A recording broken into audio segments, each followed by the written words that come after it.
So happy to be here, finally living with no fear. I'm living my best year, so glad I didn't give up in last year. I'm happy that you're here too, so happy to be with you. Glad that you made it through, I saw that you made it through. I'm happy to be here, I'm finally living with no fear. I'm living my best year, so glad I didn't give up in last year. I'm happy that you're here too, so happy to be with you. So glad that you made it through, I saw that you made it through. I don't know if you hear it enough, but I want you to know that this song is about you. I'm saying you're more than enough. If you looked at yourself, you would be fucking proud of you. Get that weight off your chest, let it go, let it flow. Let it roll off your shoulders. Don't be scared to be loud, to be proud, to be bold, to be more than they told ya. It's like jumping out of airplanes and swimming with the sharks. That existential feeling when you're staring at the stars. There's a hurricane in my head, but the lightning in my heart makes it worth it. Yeah, I still get nervous when you drop in the stream and you check out this life is. Yeah, it feels like the very first time I can build with you forever. I am certain, yeah, cause I still get nervous when we all get the point in the fireworks, flossing and sparks through the air like the 4th of July. I can build with you forever, I am certain, yeah, cause I still get nervous.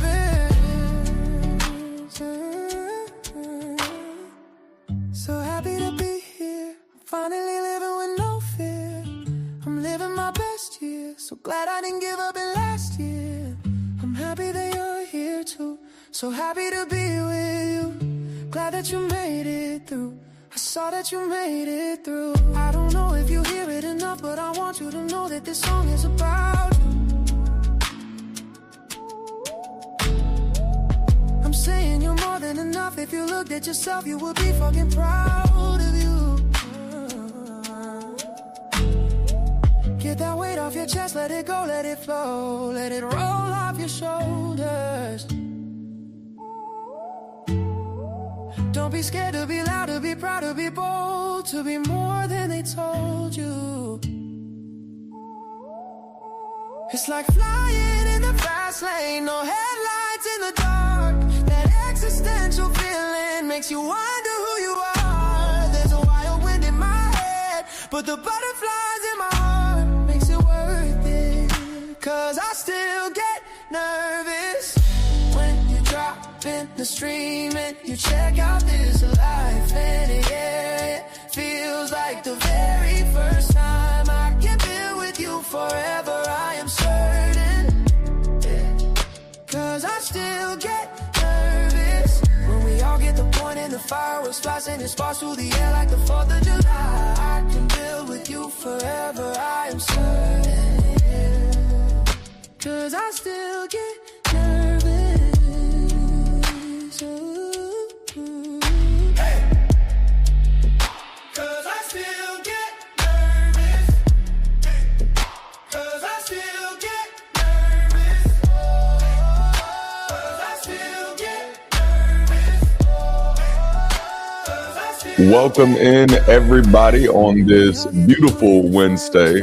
Well, it's beautiful for me. It's beautiful for me. Welcome in on this beautiful Wednesday, and I say it's beautiful for me because it's been absolutely freezing cold here here in Alabama over the past few weeks, and we're just starting to warm up. Like, who would have thought I'd be grateful for the 50s, and like that's where we are this week. But man, hey, it's Wednesday. How are you doing today? How are you feeling? On Wednesdays, I typically spend my day writing.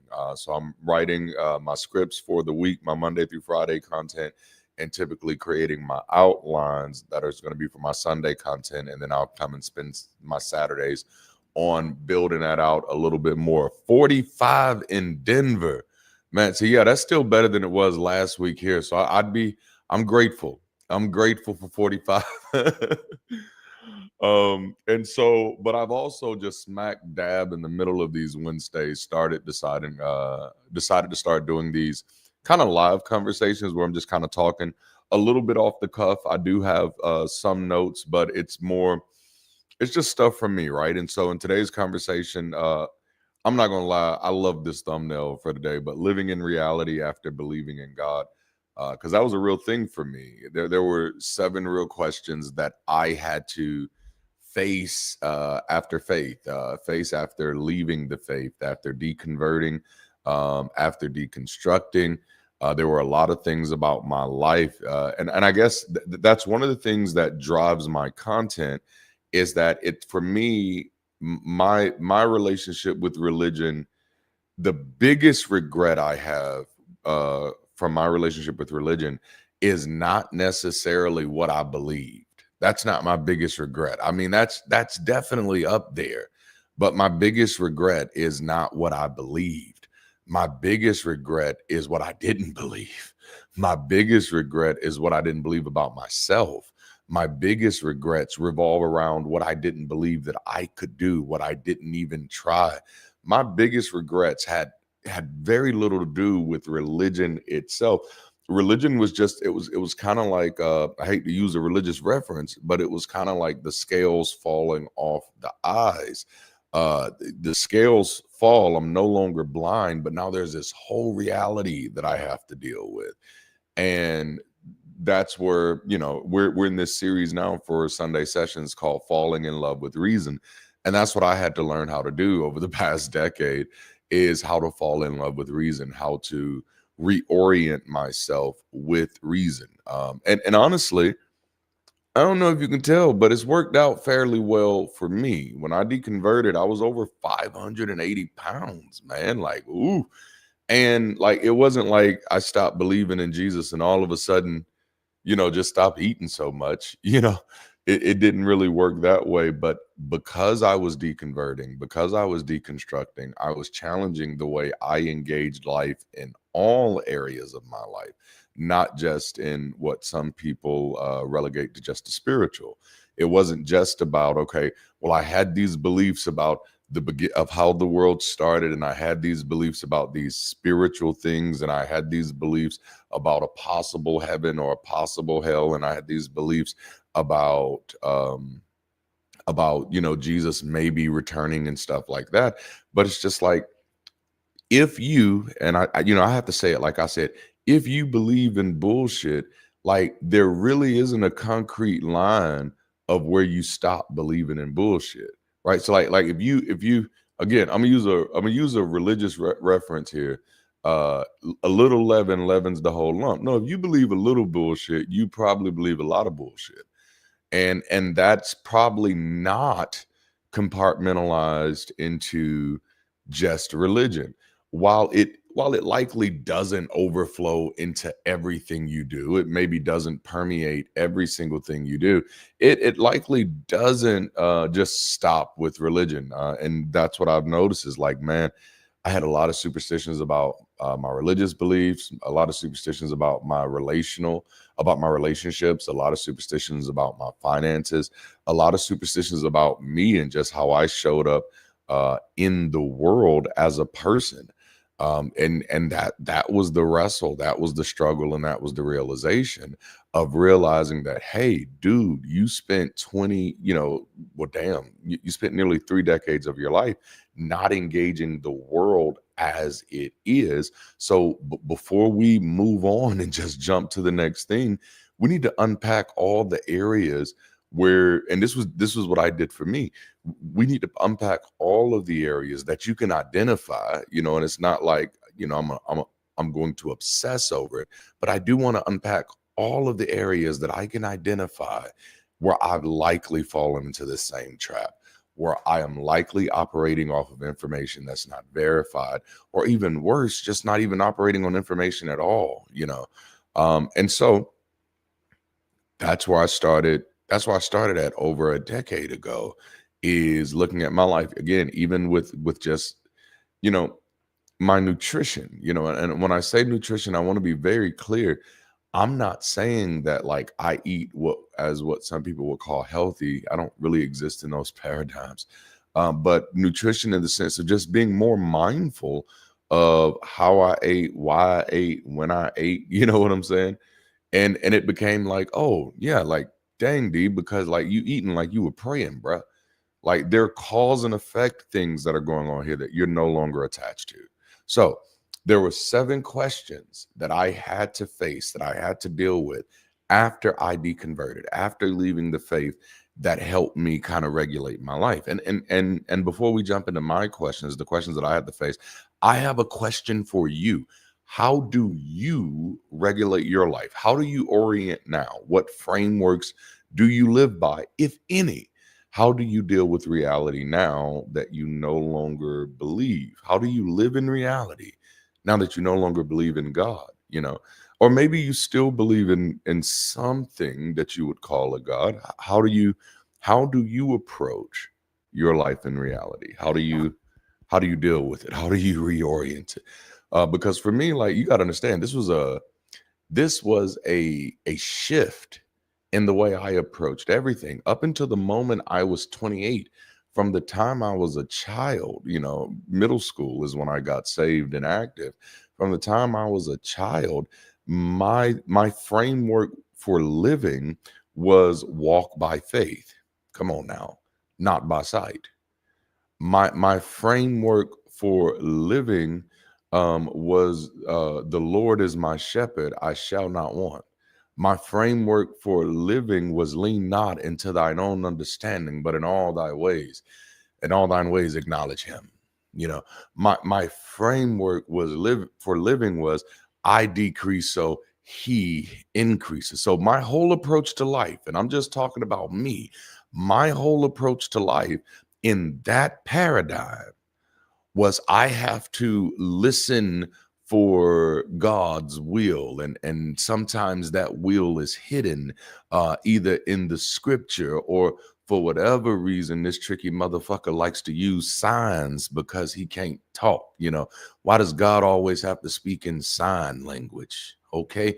So God is always, I'm always trying to figure out, what does God want, you know and what will God get out of this? How will God get the glory out of this? And if that's how you live, hey, that's on you. I'm just talking about how it impacted me. And because I was doing that, I was completely disconnected from several things that are absolutely vital. Number one, what the fuck do I want? That matters. That matters. But can you imagine living for 28, nearly 28 years of your life, trying to fit what you want, or trying to align what you want into the image of an imaginary God who you cannot hear, who does not speak to you? It's just horrible. And so, but then, so number one, what do I want? Like, what do I want out of life? And getting free about being honest with myself about it. Like, I don't owe anybody any apologies for what I want. I don't have to ask anybody's permission for what I want. Number one, I don't even got it yet. You know what I'm saying? I don't even got it. I don't have it. Like, why do I have to be apologetic for what I want? Well, that might be your pride. It is. And well, Darante, don't you think that might be your ego that wants that? It is. Absolutely is my ego that wants that. That's why I want it, because it's my ego that wants it. Your ego don't want it, and that's good for you. You know what I'm saying? Like, I had to get to the place, number one, what do I want? Giving myself that permission to giving myself that permission to like be free, to be like, no, I want what I want. I used to, when I was first deconverting, I was still counseling people, not letting them know that I wasn't a believer. But one of the things that I would counsel them to do was to just, I call pouring it all out on the table. Just pour all of you out on the table. Like just get as much of you on the table as possible. Write like as much it's a social experience, more of a psychological experiment, but it's still social. But you get everything about you on the table, your likes, your good, the things that you don't like. You get and you just you put it all out there without fear of judgment, with no positive values, no negative values, just you, all of yourself out on the table, your good self, your bad self, your freaky self, your naughty self, your nice self, your nasty self, all of that, put it on the table.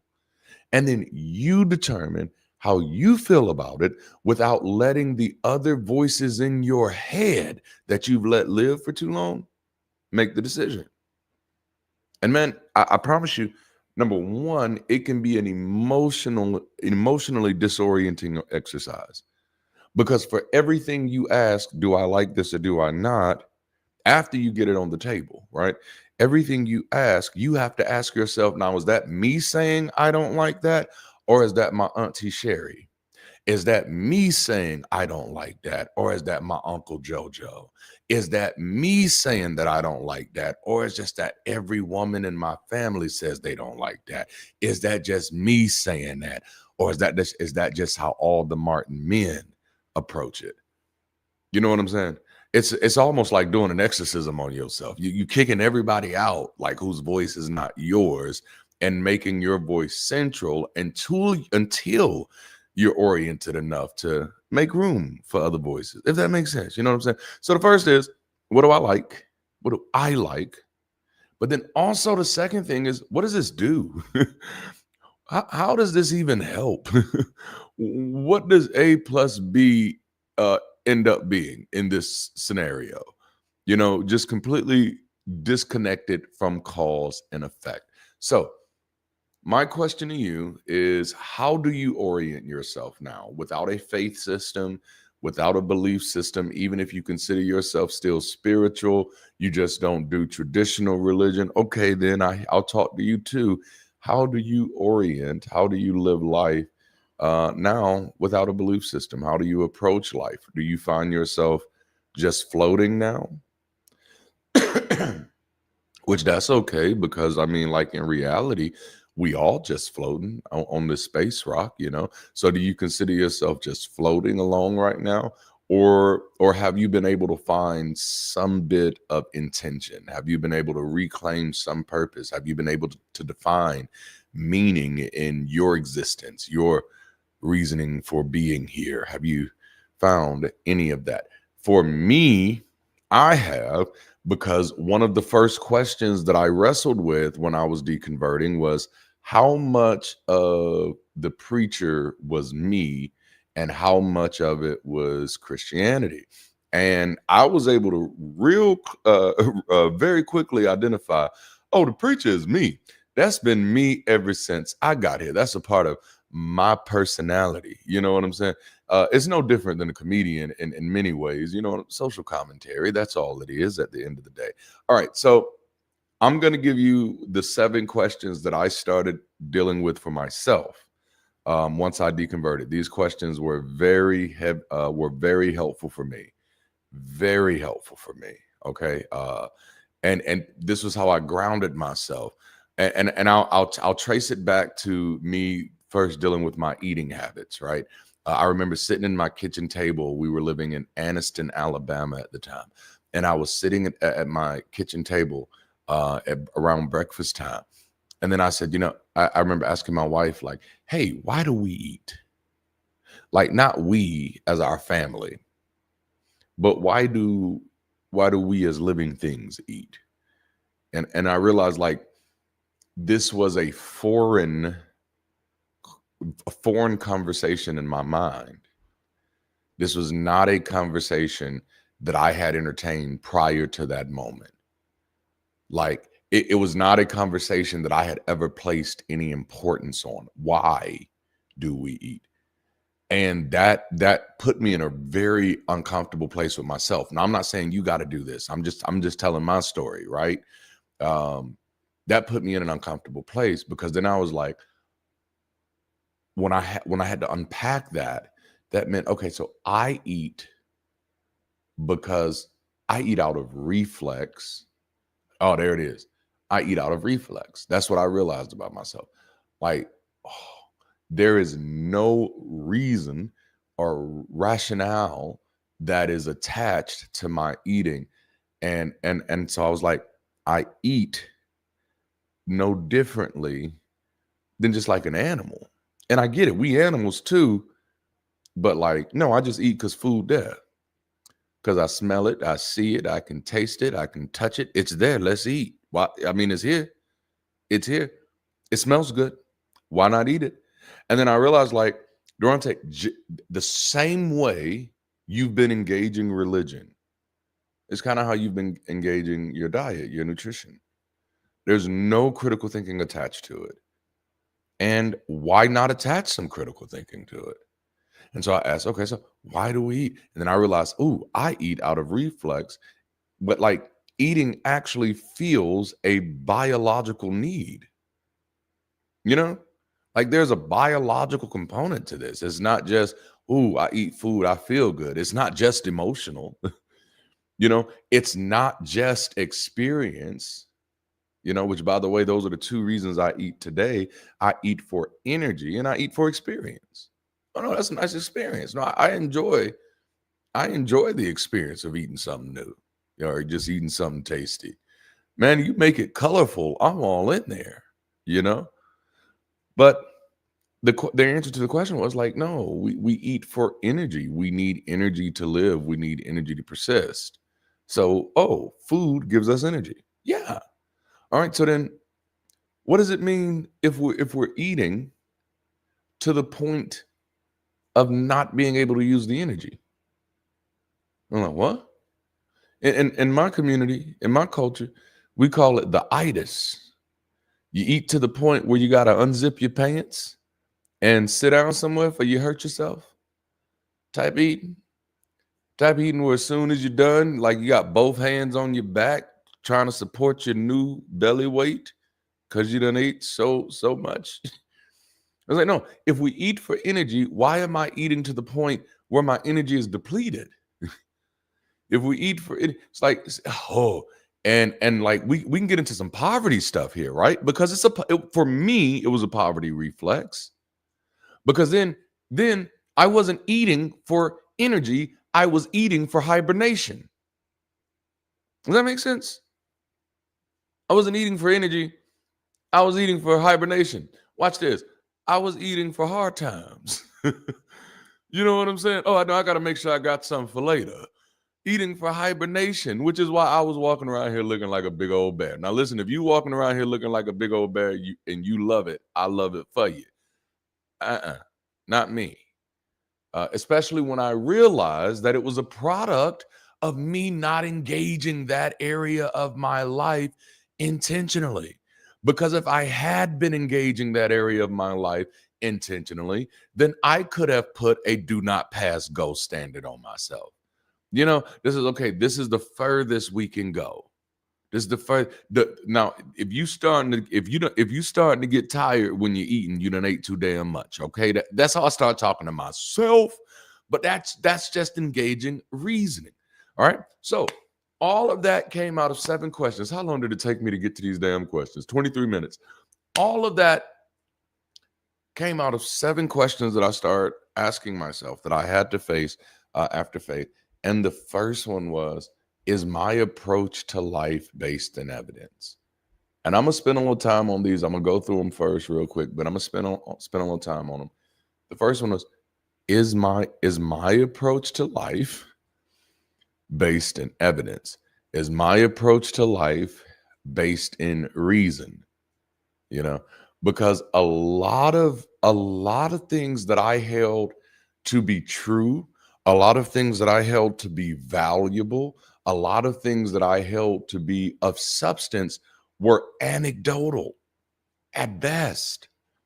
And that's really easy if you come from the Southern culture. And I'm not saying it's not easy in other cultures too. I'm just saying I know for a fact that it's easy in Southern culture because we're kind of taught to live by sayings down here. Oh my goodness, we love quotes in the South. Oh, a good quote, a good saying, and the saying becomes rules to live by.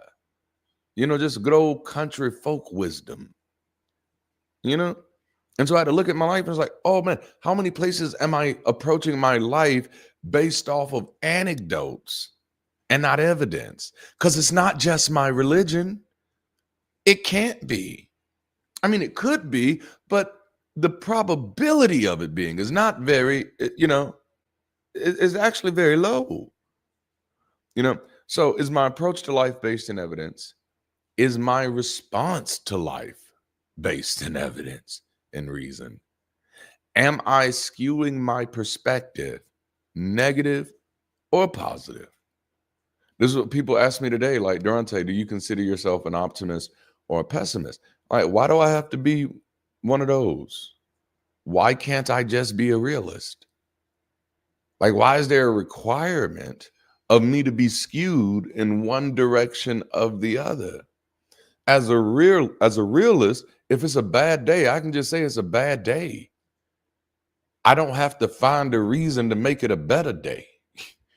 No, it's a bad day. If it's a good day, you know what I'm saying? I can just call it a good day. I don't have to find something to make it a bad day so I can feel good as a pessimist. I'm just a realist in that sense. Next question, am I clearly looking at the world as it is, not as I think it should be?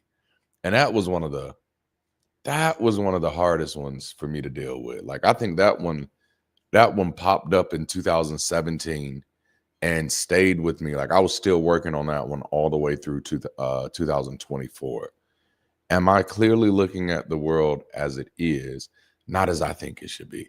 Because that's one of those things that that's kind of some of that residue of belief. One of the things we take for granted is that when you're a part of a belief system, you believe that somebody else is in control for so long. You believe somebody else is in control for so long that you create these fantasies about the world that aren't true. And they can. I'll use one that we all know. What goes around comes around. Oh, they're gonna get theirs. Whatever you sow, that shall you also reap. Okay. Not if somebody else comes steal it, which we've seen happen over and over again. What goes around comes around. Not if you don't bring it back around, it won't. And so there are these maxims. Like, I started, oh man, thank you so much.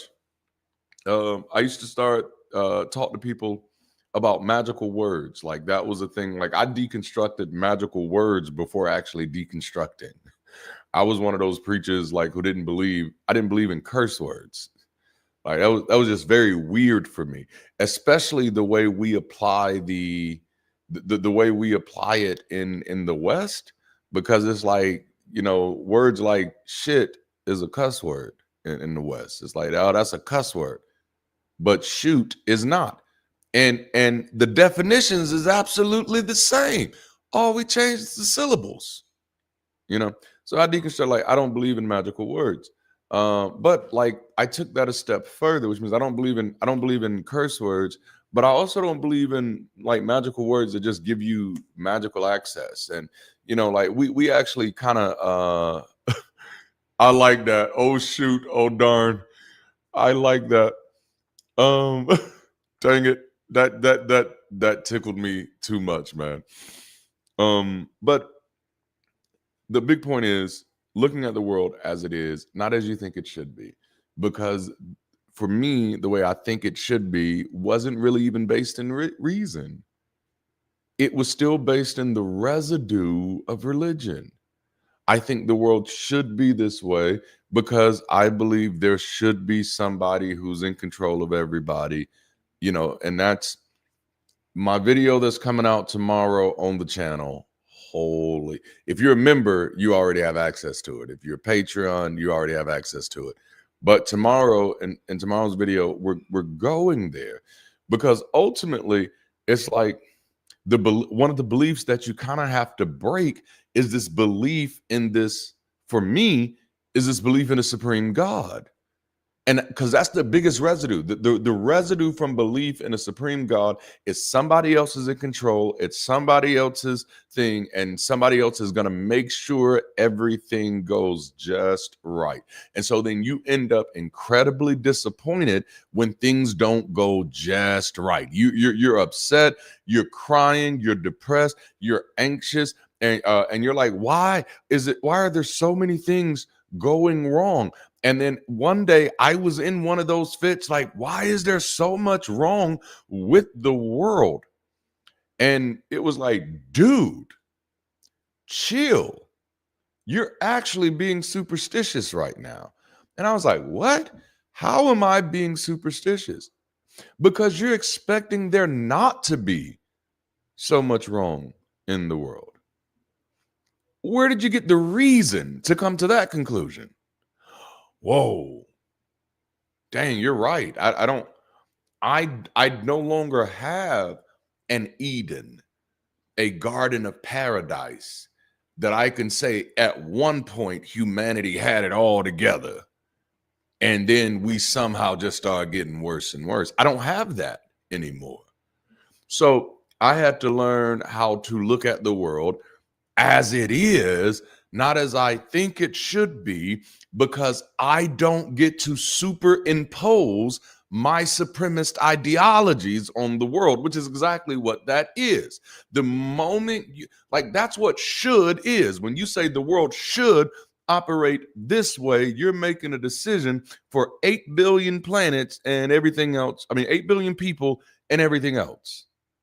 It's like, oh no, there isn't a should. There's an is. This is how the world is. Jalapeno. Yes, indeed. I didn't plan on preaching today, but damn it, I guess I'm here. No, there isn't there. Well, the world should operate this. According to who? According to what? Who would you trust with that much power?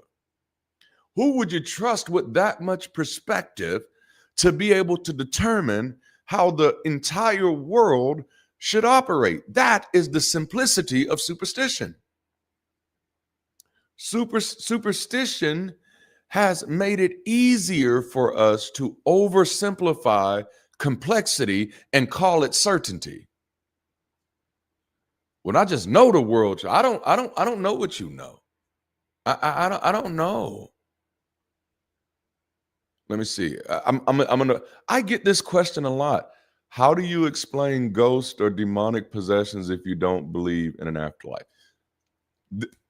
I'm going to give you something, and this is what I tell everybody who's on their deconstruction journey. Your first stop on your deconstruction journey should be critical thinking classes. They are freely available on the internet. Listen, y'all, I know y'all love the deconstruction content. I make deconstruction content, so I'm saying this at my own peril. But please do more than just watch anti-Bible content. The problem is not the Bible. The problem is your ability to approach life rationally. Nobody should have to explain ghost because there are no evidence for ghost. That's the thing. I can't explain something that doesn't exist. Do you see the problem with that? So your question should start in the affirmative. How do I know ghosts are real? Not how do I explain everybody that could be lying about ghosts? Because that's where the simplest explanation goes to. What do we say about ghosts? People are deceived often, easily. How, to me, and I'm not mad at you for asking that, I promise you, it frustrates me that that's where humanity is, though. Is that no? So now any lie, any story that somebody make up, we got to find a way to defend it. Why? Are we that confused that we don't know that people lie, pretend, and are easily deceived? So now the question is, I'm gonna give you the perfect way to approach it. Again, my advice still stands: critical thinking skills. Take critical thinking classes. Find them. They are free. There's an organization called the schoolofthought.org, And that is literally all they do. If there is any organization that I want to partner with, it's the schoolofthought.org. Holy crap, they're awesome. The work they're doing is incredible because what they're providing are critical thinking resources, you know? So, and this again, for anybody who's deconstructing, identify the root of the reason you're having to deconstruct. I've shared this on my channel several times. The first thing I realized when I came to the conclusion that my religion was false was that, Darante, you have a problem believing in bullshit, and you need to find a way to counter that. That's your best option, is to take those critical thinking, take some critical thinking classes, learn how to sharpen that tool. That's going to be your best friends. That's going to be your best friend, because then if you've already debunked Jesus, you've already debunked ghosts. You know, like all of the stories have the same problem. There is no evidence. They all rely on personal anecdote. You know, they all rely on incredulity. They don't meet the standard of evidence in the first place. Is one of the things I often remind people about Christianity. Christianity says, well, the reason you know Jesus is the Son of God is because he rose from the dead. There's several problems with that. Number one, who determined that that's a qualifier? Where is that established? How is that established? In that case, then every story that's about anybody coming from the dead is a story that qualifies them to be equally considered the Son of God. But we can't even get there if we can't even figure out where we got that standard from. But it's even worse than that. You can't even make that standard if you have not first demonstrated that there actually is a God. So it's just a slippery slope in the wrong direction. Years ago, when I was still a very young minister, I think I just graduated high school. I was roommates with a guy who's the son of a mega church pastor, and we were wanting to go to these like really big revival events because I was a revivalist. That's what I loved when I first got started. And this is going to tie into the ghost thing and the afterlife. And so the things that were happening at these events were like, oh, amazing. Like just, whew. Like you'd hear about like gold dust coming from the ceilings. You'd hear about rubies appearing in people's hands. And then you'd hear about like people getting gold teeth in their mouth. I don't know why God would do that, but it was just all a bunch of spectacle, right?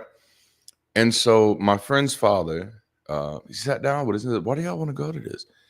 And we were like, because God is moving. And of course, we had been convinced just the same way most people are convinced by bullshit.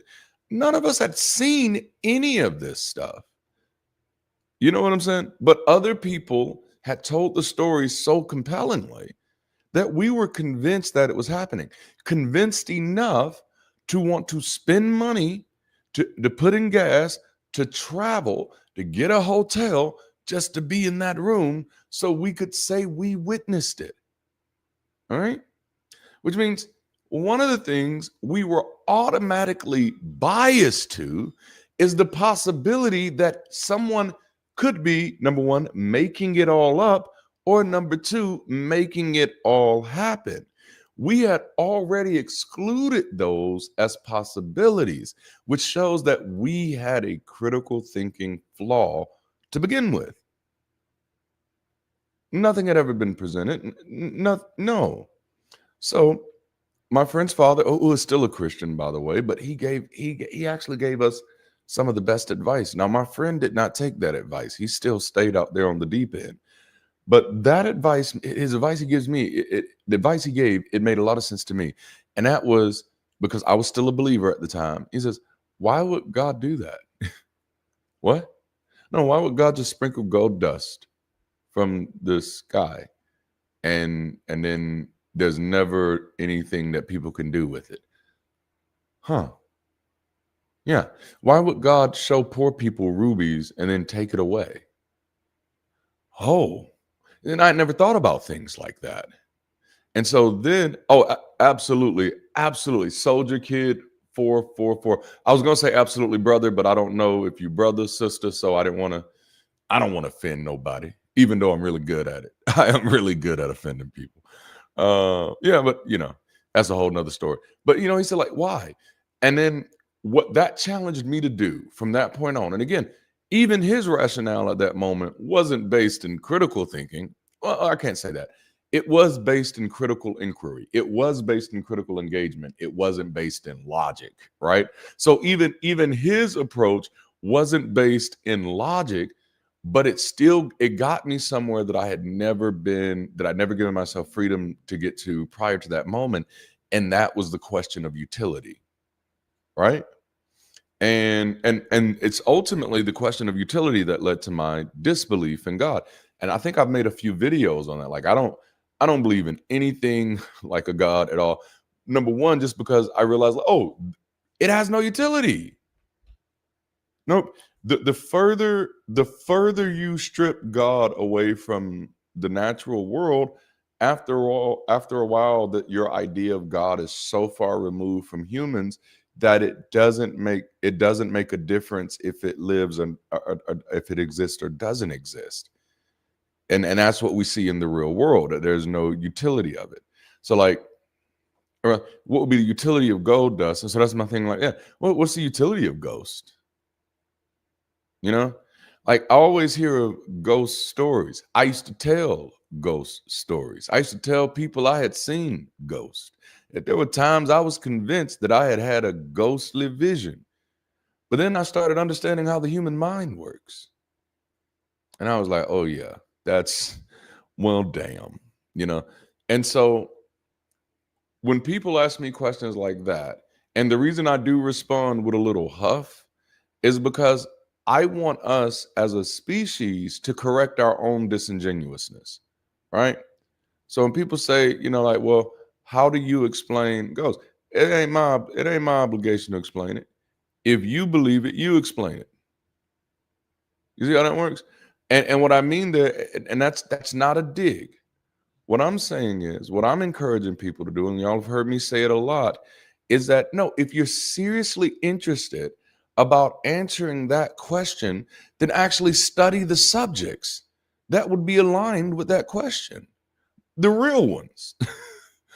you know, that's one thing I started getting on my friends about for a while. That's why I started losing friends, because I'm sitting in there like, man, there's aliens and they're controlling the government and they're doing this, and would spend like hours talking about it. And I'm like some people treat that stuff as good faith. I don't. There are some people who have these questions that are good faith. My question to them was, if you sincerely believe this, what are you doing about it? Huh? No. Is your biggest flex is that you just knew about it, but you ain't gonna do a damn thing about it? Like, what? Like, no, that makes you useless. Like, stop it. Don't do that to yourself. And the truth of the matter is, many times, these aren't even subjects we actually care about. It's just mental masturbation. Like, that's how I am about the belief in the afterlife. Whether I believe in the afterlife or not won't change it. It has no utility. What I can say is that I was in my mother's womb for roughly 9 months. Roughly 9 months. I don't remember a damn thing. Not one bit. Not a little bit. You know what I'm saying? Not nothing. I was in my father's testicles, presumably for longer than that. And I don't remember nothing from there either.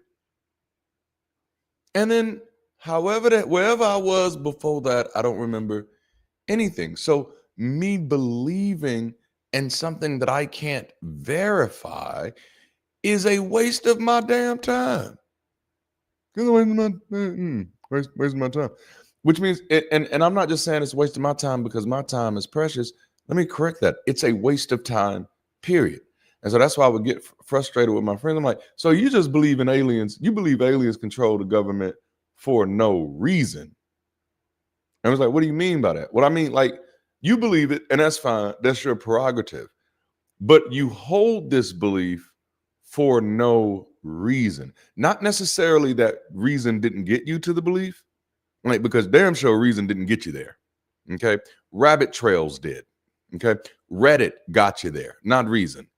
Okay. But it's also you believe it for no reason, which means you've adopted this belief and you've obsessed over this belief, but other than talking about it, it doesn't impact your life in any other way. Your yesterday don't change from your today, you know? And it's like that is probably one of the major leading contributors to the crisis of intelligence that we're experiencing as a species. Is that most people are wasting their time talking about things that they don't even care about.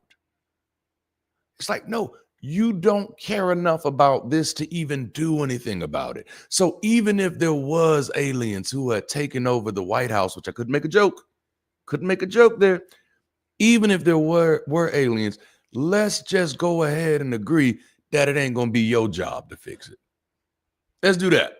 Let's just go ahead and be real honest and say you ain't gonna be the one in there rolling in there. Damn, can't get my words out. Rolling in there like Rambo on Predator. And I know that wasn't his name on Predator, but I don't know his name on Predator because I didn't like the Predator movies. Okay. You know, yeah, it doesn't, like, after life, death. You know, see, I was gonna make the joke. And so, dang, I spent a lot of time in that one question. but am I looking at the world as it is? That's how we got here. Am I looking at the world as it is? Not how I think it should be. All right. And that the seventh question. No. We ain't. Dang. Is there any evidence? Oh, this was a big one. Oh yeah, we were talking about the afterlife stuff, the after party. When I think of the afterlife, oh, here it is. Damn. Okay. And I'm gonna give this one because y'all know some of my answers come out of frustration, and I'm honest about that. I love you with my whole heart, but me loving you don't stop me from being frustrated with the state of the world. But when I think about the afterlife, what I honestly think, and this is how I approach any question that I don't have the answer to.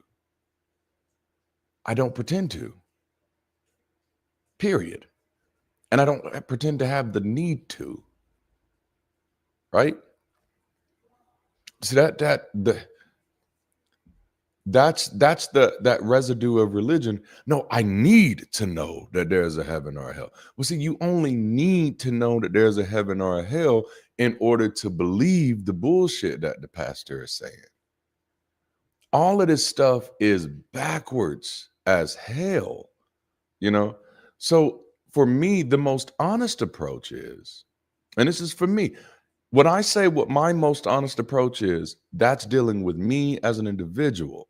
Your most honest approach may be different, and that is still valid. But for me, the most honest approach when it comes to the afterlife is I do not know. I have no way of interrogating it. So anything I say about it wouldn't be a belief, it would be a lie. See, because the one thing you know for sure, if there is no way to interrogate it, then there's not even a way to try. I didn't mean to rhyme, but damn, if there isn't a way to interrogate it, there isn't even a way to try to understand it. So anything that I'm saying is automatically a lie. I may not call it a lie. I may call it faith. I may call it my best guess, but I don't have the qualifications to make the guess.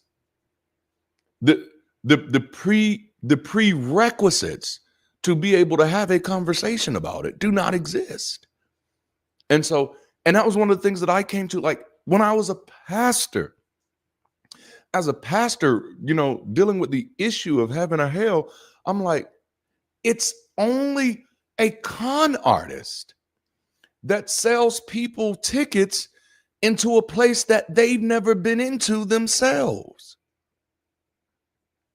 That we're tolerating pseudo intelligence of the highest degree and calling it good faith. But it's like, if there are no tools to interrogate it that can be demonstrated to interrogate it, then it's not good faith. It's a scam. It's a lie. Even if you've convinced yourself that you're really, really trying to know, you know? Like, have you ever seen somebody claim that they're doing the best they can? Like, to me, that's one of the things that's wrong with many communities, is that you have a lot of parents who are like, I did the best I could. Oh, the best you could have? No.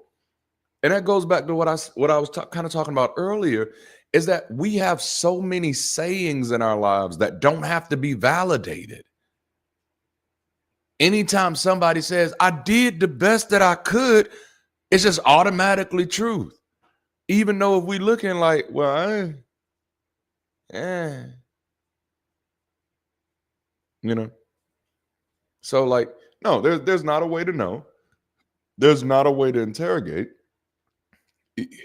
If you really want to be the one, then be the person who invents the way over there. You know, like, yeah, the best, that was your best.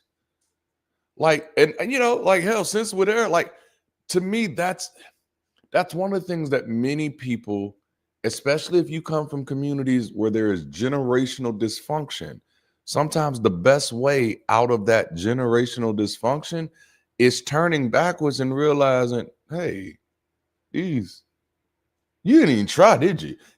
Because if you don't, you're gonna make the same mistake. Living your whole life calling it your best when you ain't even got out the driveway yet. Man, don't you devalue yourself like that.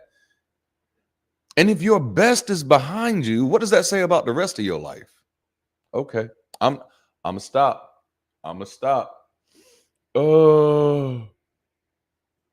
Automatically sent people to hell. That was crazy. Oh man, which is funny because the word bloody is actually, like, that's the most accurate translation of the word blessed. Yeah, man. Like, yeah, there are things that we got, like, I'm on the Sunday sessions, I'm in this series, Falling in Love with Reason. And last week we dealt with friendships. This past Sunday we dealt with friendships. This Sunday we're dealing with kinship. We're dealing with family. And oh boy, I'm about to go there. I'm going there this Sunday. I don't know if that's a song, but I'm singing it right now like it's a hole in the wall. Let's go. Let's boogie it down. I'm sorry. I got lost in the moment for a moment. You know, that's right. You know, no, if that was your best, then what's next? Like, that was your best? Like, why is your best behind you? Like, your best should always be ahead of you, man. Yeah, man. Midweek gospel. You know. All right, so let me get through these questions, man. But this is good. This is why I like going live, because I get to talk to y'all, I get to interact. And I got my studio set up where I can actually see the chat now, so that helps. All right. Is there any evidence that what I'm doing now can get me where I want to go? And that was a big one for me, especially 2017. I tell this story so much, it's probably going to go on my, I can't even, on my tombstone, you know. But that is like 2017. My family of six of us. We were living in a single wide 2-bedroom trailer, 2-bedroom, 1 bath. Half of the kitchen cabinets were gone, like half rotted out, half gone. The floorboards were so bad that I jumped in the house one time, and right, you know, I jumped because I was happy about something. I don't know what the hell I had to be happy about in that trailer, but I jumped because I was happy about something and went straight through the floor. And my neurospicy is going crazy at that moment because I can feel all the outside stuff touching me. And that's just like, what the fuck is this? and we lived in a little trailer. It wasn't even a real trailer park. It was just like there was a trailer behind us, and then there was a trailer way behind us, and then there was a house across the street from us, and an empty field right next to us. But there were meth addicts everywhere, and like we were in a financially destitute place, and that wasn't new to me. My life had seen struggles like that over and over and over again, and then I was really like frustrated, but I was in a different place than I had ever allowed myself to be before, because this is 3 years after I've deconverted. So this time, instead of just being upset that I'm not where I want to be in life, I start asking myself the hard question, like, do I have any reason to think that what I'm doing now is going to get me where I want to go? And have I even been honest about where I want to go? And have I even really been aiming? Like, that was my 2017 conversation with myself. Is there any evidence that what I'm doing now can get me where I want to go? Because the old paradigm that I lived by, I didn't need evidence. I just needed faith. I didn't like early Kirk Franklin, but there's one song that he had that joint spoke to me even before I got saved. Even before I got saved, it was like, I can do the impossible. I can see the invisible. Because I got, okay, I done went off key. Because I got faith, yeah. And they get to the end and go, yes, I can, if I wanna, why can't I? If I wanna, yes, I can, yes, I can. Yeah, I'm a sucker for music. So if you put it in a song, you probably gonna get me to believe it. I think that's how I learned my nines. Say your nines, multiplication things. You just very fine. You put it in the song, you gonna get me, man. you gonna get me. But I had to start wrestling with that. Like, nah, is there really any evidence that what I'm doing now is gonna get me there? And it's like, okay, so what are you really frustrated for? You're getting exactly what you're aiming for. You didn't put in anything to get that. You're just mad that you're still here. Which means maybe, and this is for me, this is my story. Don't you dare try to say I'm talking about you, unless it's your story too. But which means the only person you can really be mad at, D, is you. You know what I'm saying? Like, no, people have done, people have done a lot of fucked up shit in my life. Like, man, if I sat down and told you my whole story, everybody would be wanting to cry. Okay, but ain't nobody got time for that, right? And it ain't gonna help. It ain't gonna help. I used to love it when people cried about my story. Now I'm like, what you crying for? It didn't happen to you. Your tears ain't gonna help me. I'm not that cold-blooded, but that's what I be thinking in my head. But no, it's like, nah, bro, it's me. It's me. Oh, the declaration of faith.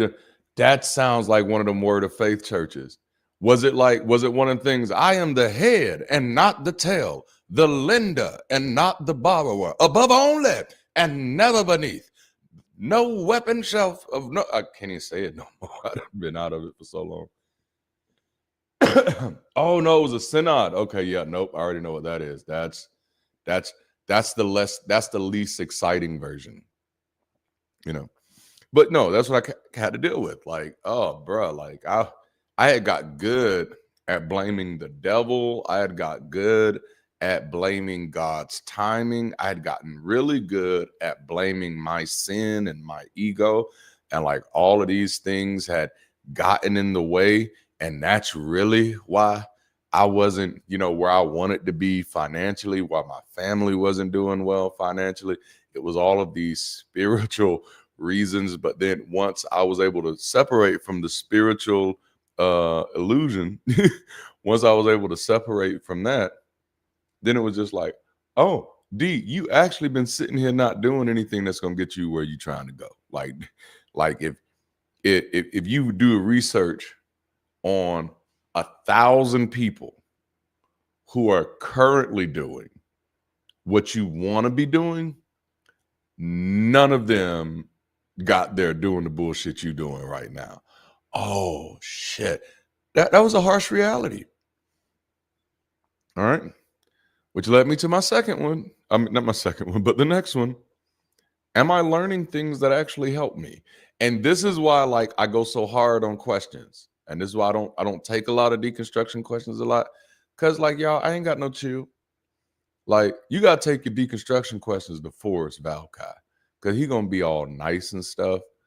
You know, I'm gonna talk to you like the fool you are until the wise person in you shows up. You see how I made it sound like it's old folk wisdom like that? Like I like doing stuff like that. But no, am I learning things that actually help? All right. So sitting there in 2017, I realized, like, D, you done learned a lot, bro. You know so much about scripture. You know so much about Paul. Man, you know so much about Abraham, Isaac, and Jacob and Joseph. Oh, you know so much about Adam and Eve and their children. How does any of that help you?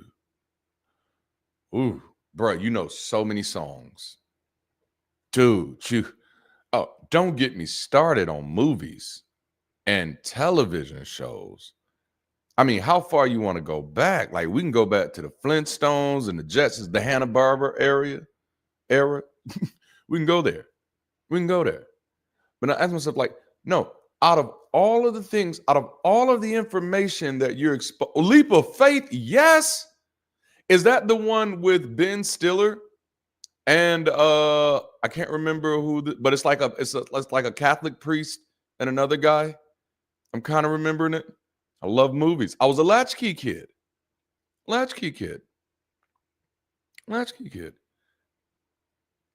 it was like in all of the information that you're exposing yourself to on a regular basis, Darante LaMar Martin, how much of that information is actually helping you do what you want to do in your life? It's the one about the faith healer. Is that the one with Steve Martin? That might be the one with Steve Martin. Because now that one was actually like there's so many, because then there's the apostle that's in that same category. That one might be the one with Steve. The Carol Burnett show was legendary. Did y'all know she did a cameo on Law and Order SVU with the dude who played not Scooby-Doo, but the dude who played Shaggy? I cannot remember his name right now. I know he has a name, but he was the best Shaggy I've ever seen as in the live action one. But he played Shaggy, but him and Carol Burnett did a cameo on SVU. And damn, if you like that kind of foolishness, it was an incredible episode. Okay. So yeah, am I learning things that actually help? And I realized, like, the percentage of things that I was learning that could help my life in any type of way since I had been in middle school had dropped drastically. I was becoming more and more and more engulfed in bullshit in my life. It was easy to do.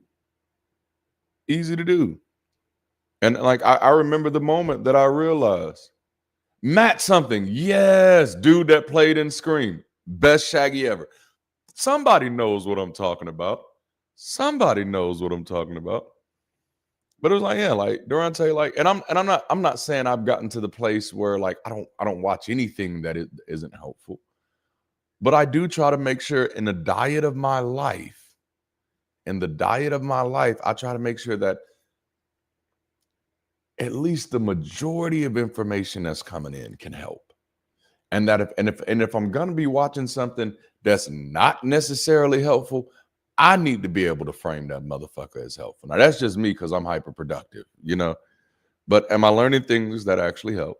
And I told you, I remember when I'm sitting there watching a mermaid documentary like in 2013. This is when I first realized I had a problem with believing bullshit. Like a year later, I became an atheist. But I was sitting there watching a documentary. Matthew Lillard, that's the name. Thank you. Much respect to Matthew Lillard. Yes. But I was sitting there watching a documentary about mermaids, and they were proposing the aquatic ape theory. And for the first time in my life, boy, I was hook, line, and sinker. And I say for the first time, obviously not. But I'm sitting there watching this documentary. Hey, Google, all's fair in the world, man. Google is Google is the real capital G. You know what I'm saying?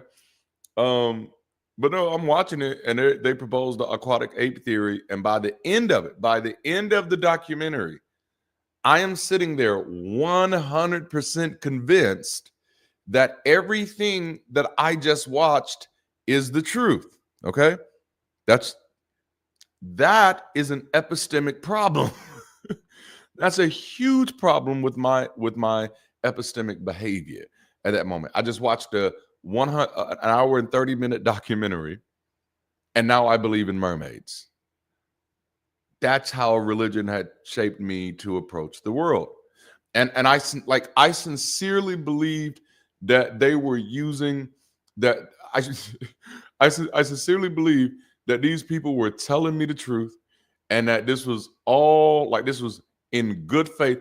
So for 5 whole minutes, I firmly believed that I had just watched a serious documentary, and it had persuaded me that mermaids existed and that they evolved as a counterpart of apes up until the moment the fucking credits start rolling, and I'm watching it, and it says, Dr. such and such, played by this actor. Lieutenant such and such, played by this actor. And that moment, I started to feel like pretty dumb. I was like, wait a minute. And so I started to feel a little fragile because I'm like, these are just actors. And so I was looking, I was hoping. I watched the whole credits waiting for it to say based in a true story, waiting for it to say actors' portrayals of real events. Never happened. None of the documentary was actually based in real life.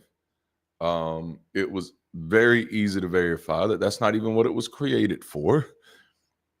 And that's when I realized, Darante, you fundamentally have a problem. Those people didn't convince you. You just believed it. You didn't follow the process of reason to get to the conclusion. You listened to a presentation and accepted it as the truth. But if you watch the video I did yesterday, that's what the book of Acts had kind of trained into me. That knowing the truth is not based off of what you understand. It's not based off of a process that you test. Knowing the truth is solely based on hearing a presentation that convinces you. Because that's the whole book of Acts. The whole book of Acts, evidence, reason is replaced with spectacle. It's replaced with preaching. If you don't believe in Jesus now, just wait till I get finished preaching this sermon. How is a sermon evidence? How is a documentary evidence? It's not. Even if it was a good faith documentary, it still wouldn't be evidence. And so, that's my problem. That's my problem. They could get away with not saying it right. And then the last one, my last question was, have I actually been trying? These are the 7 questions I had asked myself. Is my approach to life based in evidence or reason? Is my response to life based in evidence? Am I skewing my perspective negative or positive? Am I clearly looking at the world as it is, not as I think it should be? Because I don't even have the right to define what should be is for the world, because I have not seen enough of it. And so that comes from my former superstitions of believing that I already had a God's eye view of the world. So I didn't even need to try to understand other people to better understand my world. Christianity had already given me the understanding, and I was supposed to not lean into my own understanding, but in all of my ways acknowledge God. Do you see how that becomes problematic? Is there any evidence that what I'm doing now can get me where I want to go? Am I learning things that actually help? And have I actually been trying? Right? So now check this out. Most of everything that I need to get to where I want to go in life, most of those things I can do myself. And I'm not saying that's the best way. I'm not saying that's the best way. What I'm saying is I spent time learning things that actually help. Right? So after that 2017 revelation, I taught myself how to program, how to code. You know, after that, I got my project management certificate. I got really focused on taking micro courses and learning things that actually help. And that was helpful because it also helped me navigate what was necessary and what wasn't, which a lot of scam artists live in trying to tell you what you need. And it's like, damn, if you just read it for yourself, you'll realize you're listening to a dumbass.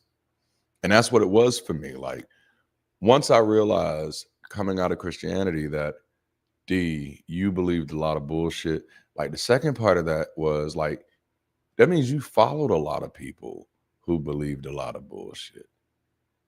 Like, D, you've been living your life based off of the opinion of dumbasses, bruh.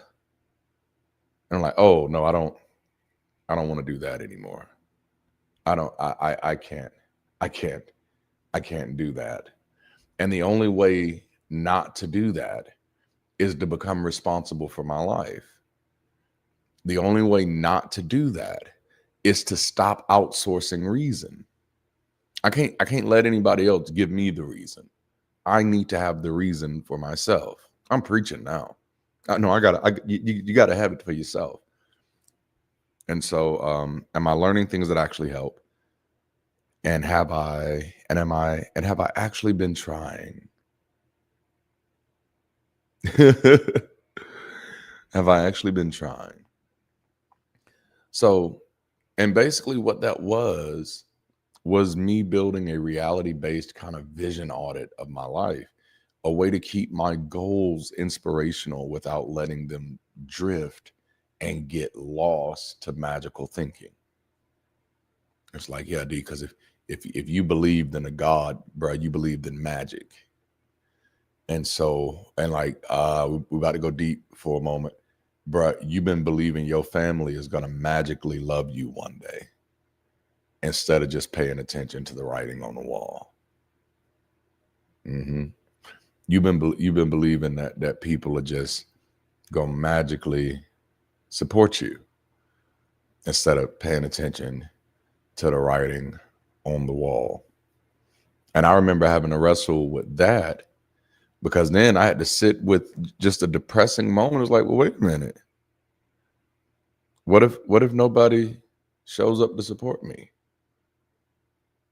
You know, that was frightening to me. I was terrified for 5 minutes of thinking of that.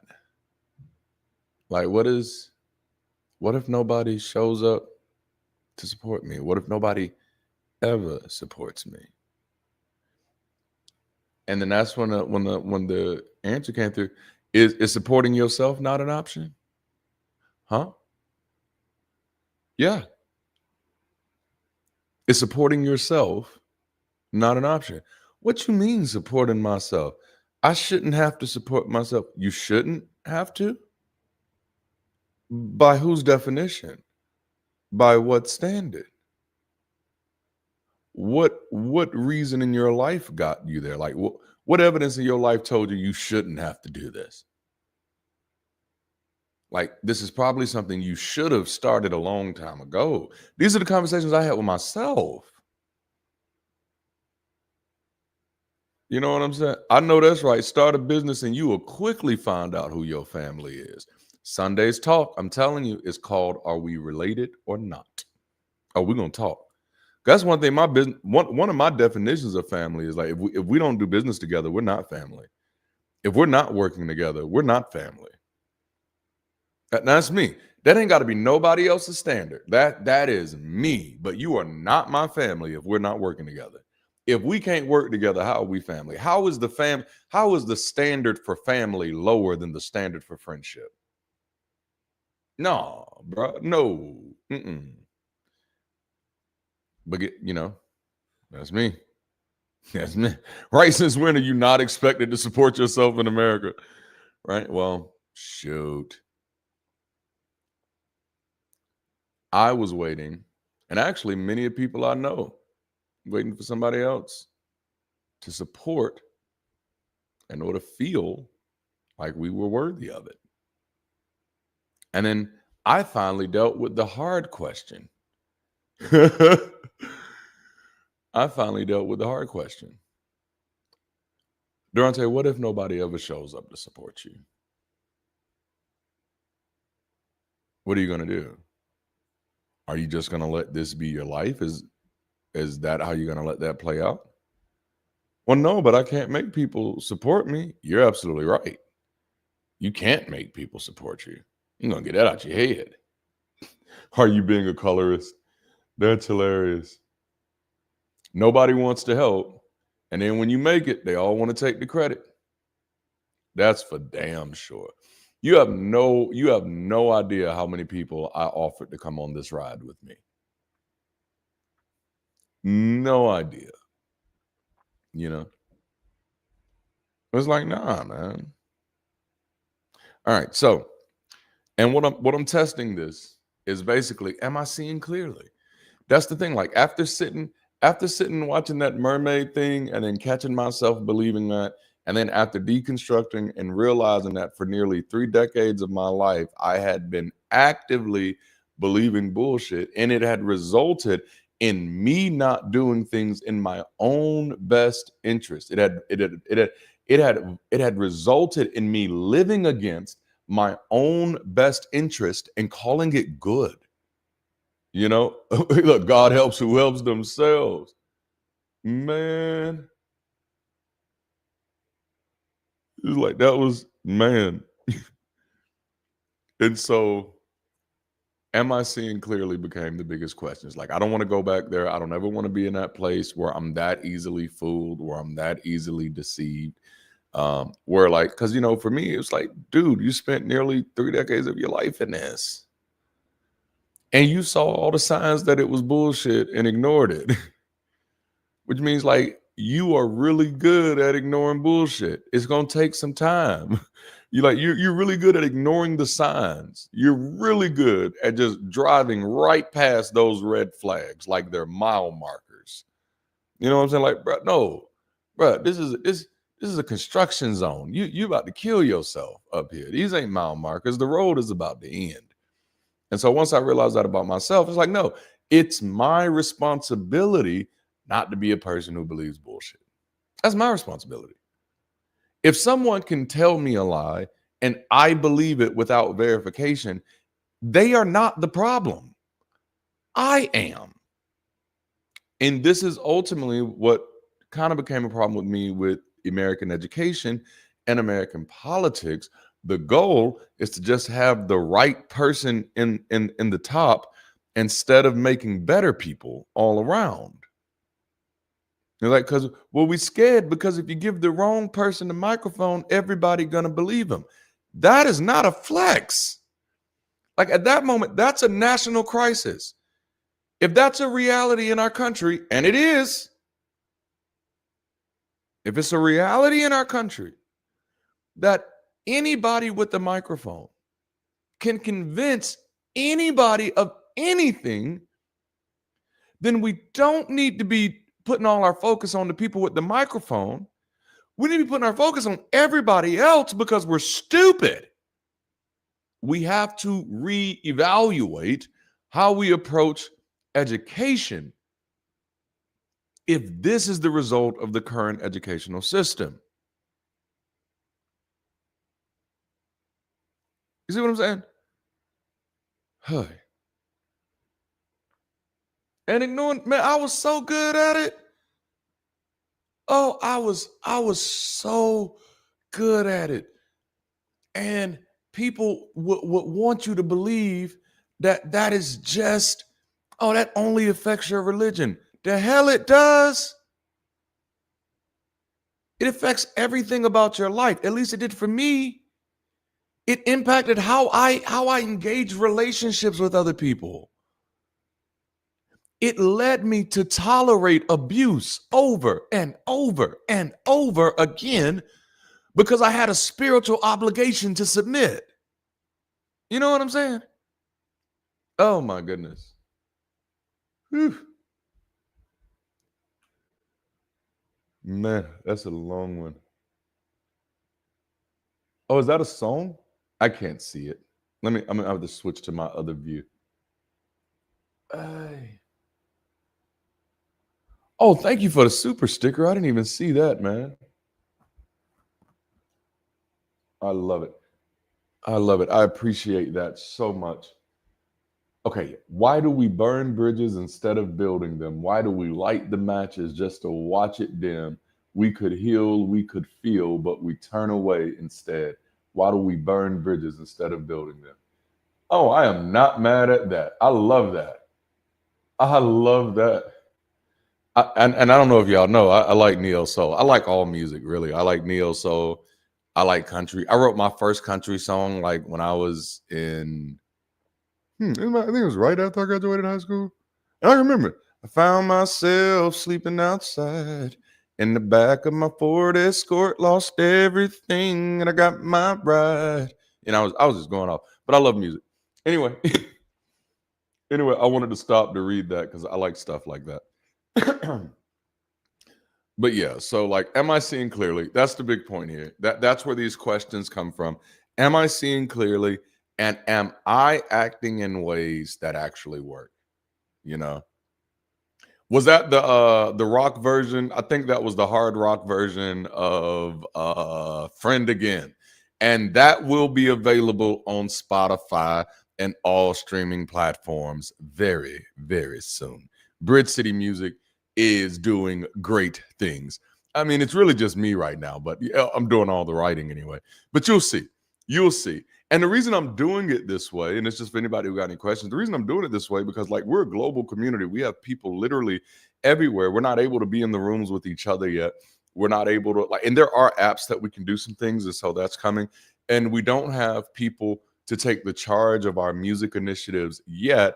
But I got all of these songs that I'm writing, and so I'm writing them and I'm producing them at scale and releasing them so that our Bridge City family, our Bridge City members, hell, our Bridge City citizens can get a real vision of what Bridge City music can be like, feel like, and be for us. And like Sundays, you're now getting to see that in real time.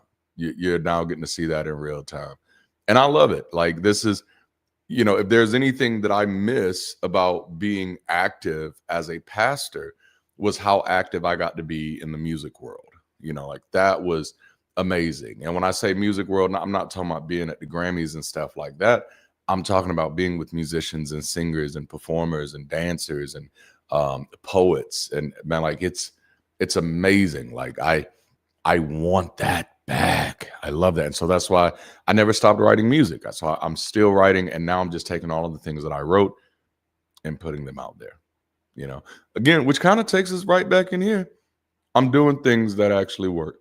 Ford Escort. It was, watch this. Ford Escort was actually my second car. Grammys are overrated, like real talk.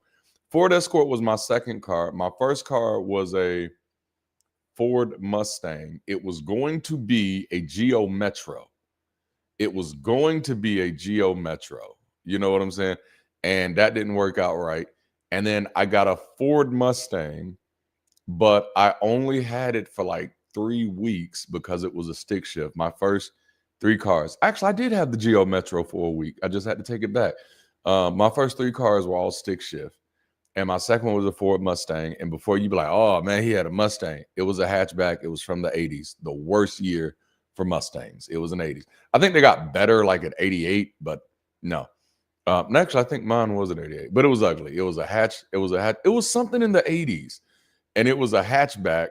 And I don't remember only because I blew out the clutch and blew out the engine within like 4 weeks. It happened on a date. We were on the way to Applebee's and the car broke down on the way to Applebee's. You know how embarrassing it is to be on a date and your engine catches on fire. And then you got to walk to Applebee's and hope that somebody answers the phone to pick you and your date up after Applebee's. It was not a great date. Actually, it ended up still being a nice date. All right. So, but yeah, that was my first one. I've had some ugly cars. And then I had the Ford Escort. And then I had the actually, her and I had got engaged shortly after that, but we did not stay. We did not stay there that way.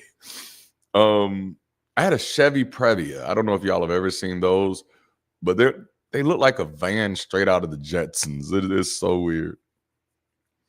But yeah, so it was, am I seeing clearly and am I acting in ways that actually work? And so it's a set of, for me, those questions were about epistemic and behavioral integrity. That's what I need. That's what I realized that I needed to fix in my life. I needed to fix my epistemic integrity and my behavioral integrity, which basically means that my understanding of the world at the time and my engagement with it was not based in logic. And I needed to fix that, you know, and that was actually major for me. It was life-changing. Again, I was able to lose 400 pounds, change the financial trajectory of my family. And I can't take all the credit for that because me and my wife were going through this process at the same time, but change the financial trajectory of my family. And I mean, in major ways. My son, I was the first Martin in my family to graduate from college. My oldest son is going to be the first Martin to go to college on a full ride. You know what I'm saying? Like, oh, your boy feels good about that. Yep, I had to learn, man, them stick shifts. And my family sucks so badly they wouldn't teach me how to drive. Like, my first 3 vehicles came from the churches I was serving. There were people at church who saw me walking to church and being faithful and always being there, who cared more about me having a vehicle than my family did. It was people in church who actually taught me how to drive. It was people in church who actually took me to get my driver's license because my family sucked horribly. Like, I can't make that shit up. Like, if it wasn't the truth, I'd be a different person probably, you know, but it was the truth. Like, my first 3 vehicles came from church people. All of them gifted to me.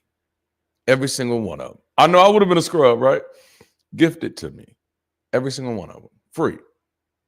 And my family hated me for it because they wanted me to struggle without a car. This is when I'm in high school. I'm a kid. You know? But I don't know, like, you grow up smart in a family of people who don't like smart stuff, then they always feel like they got to punish you for being smart.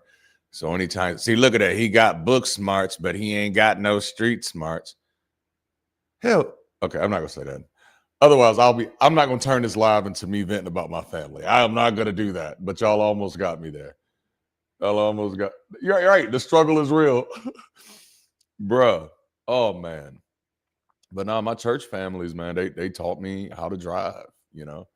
And it wasn't necessarily people in leadership all the time. It was just other people who just so happened to be in the building. And when I do work with with Bridge City, that's one of the things I remind people of, that one of the small benefits of church that people often forget is that you don't never have to move by yourself.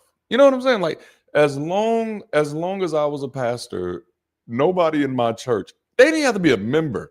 If they were just coming to church and they were moving, it was always going to be a church project.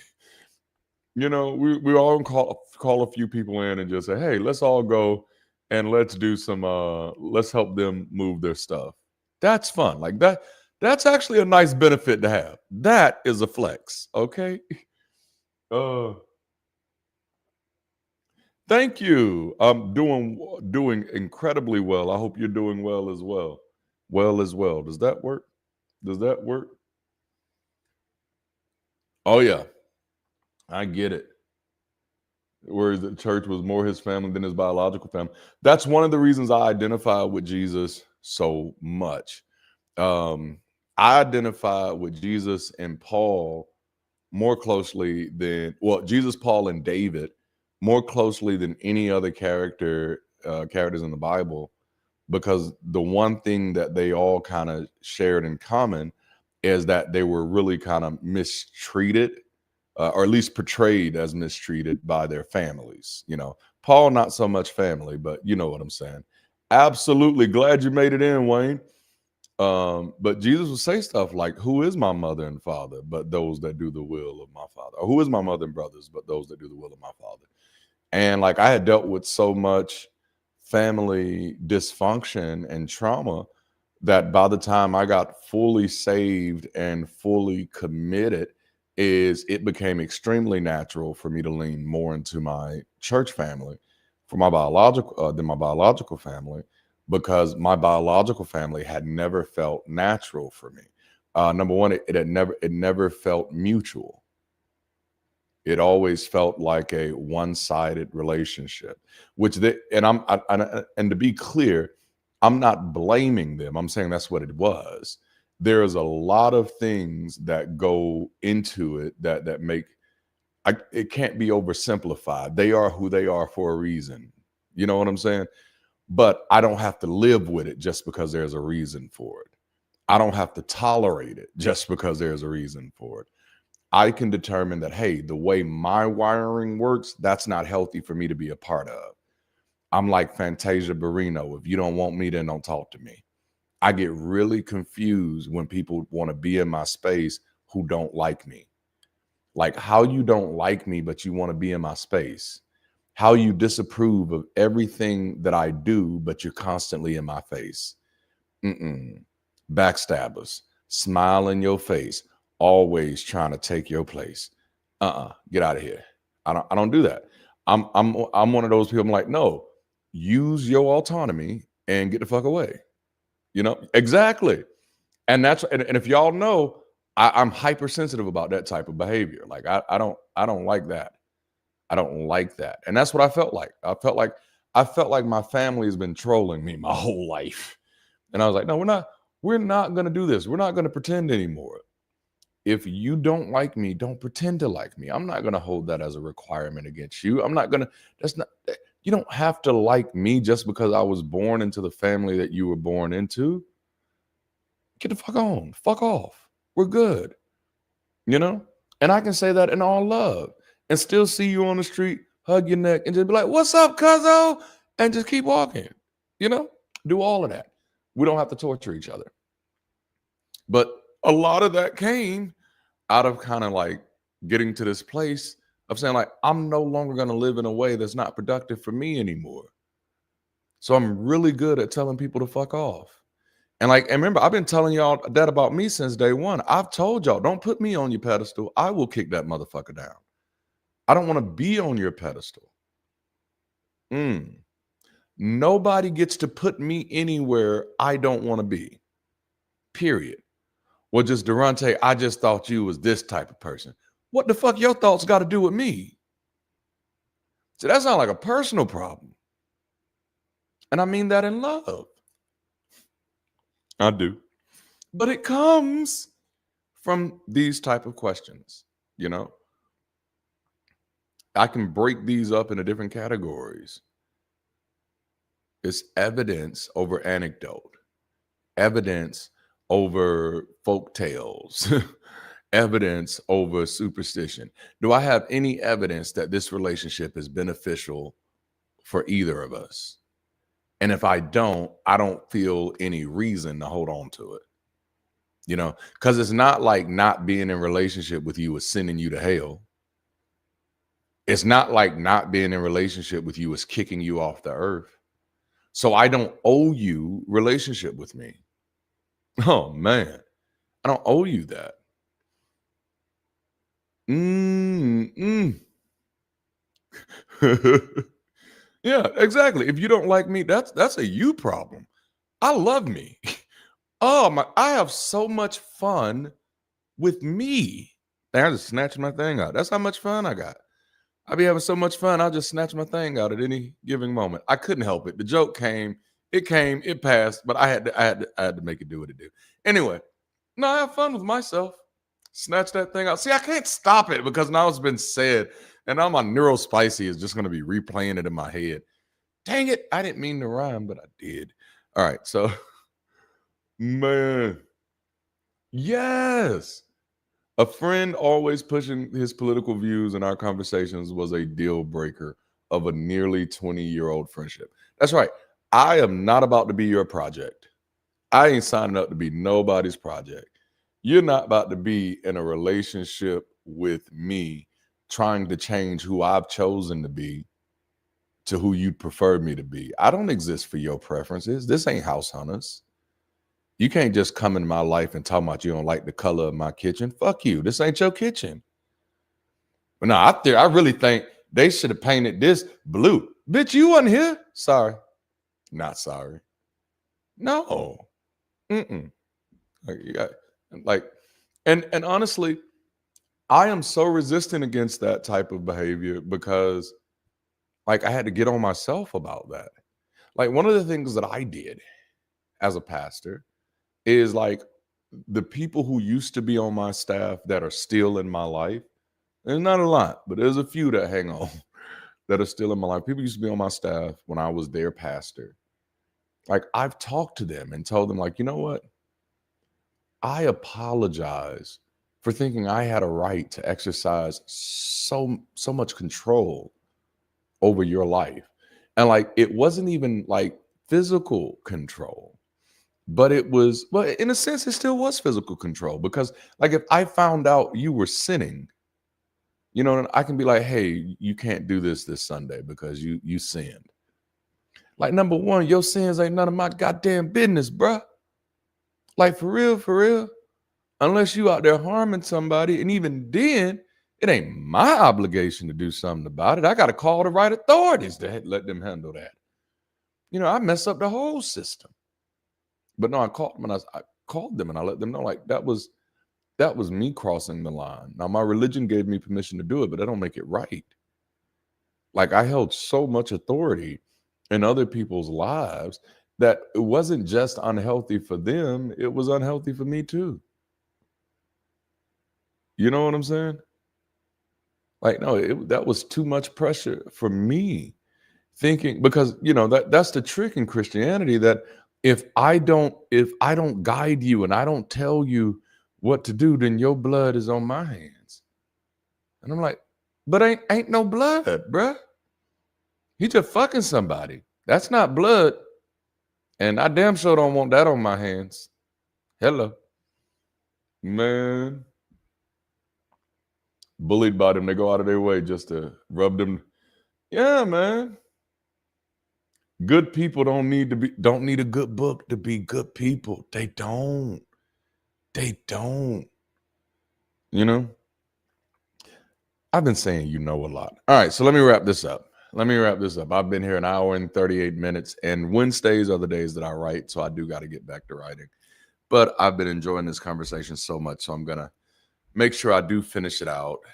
It's a check for me of am I actually understanding and engaging the world that I live in clearly? Am I engaging it from the place of reality? That's again evidence over anecdotes. This is how I think now. You know, is my approach to life based in evidence? Is my response to life based in evidence? Which means I don't know if you noticed about your boy, but I am not a bandwagoner. It's really hard to get me on a bandwagon because bandwagons offer a lot of things. They rarely offer evidence. It's often emotional hype, you know. And I'm just like, I got things I'd rather be emotionally hyped about. So my question to myself becomes like, do I make decisions from patterns and proofs or from isolated stories, impulses, and feelings that feel true? You know, And it's not that I ignore my feelings. That's not the point. But I can't pretend that feelings are facts. They're not the same thing. Billy Joel, I like that. I guess it's not the same thing. I can feel very strongly about a thing and still be absolutely wrong because feelings are not facts.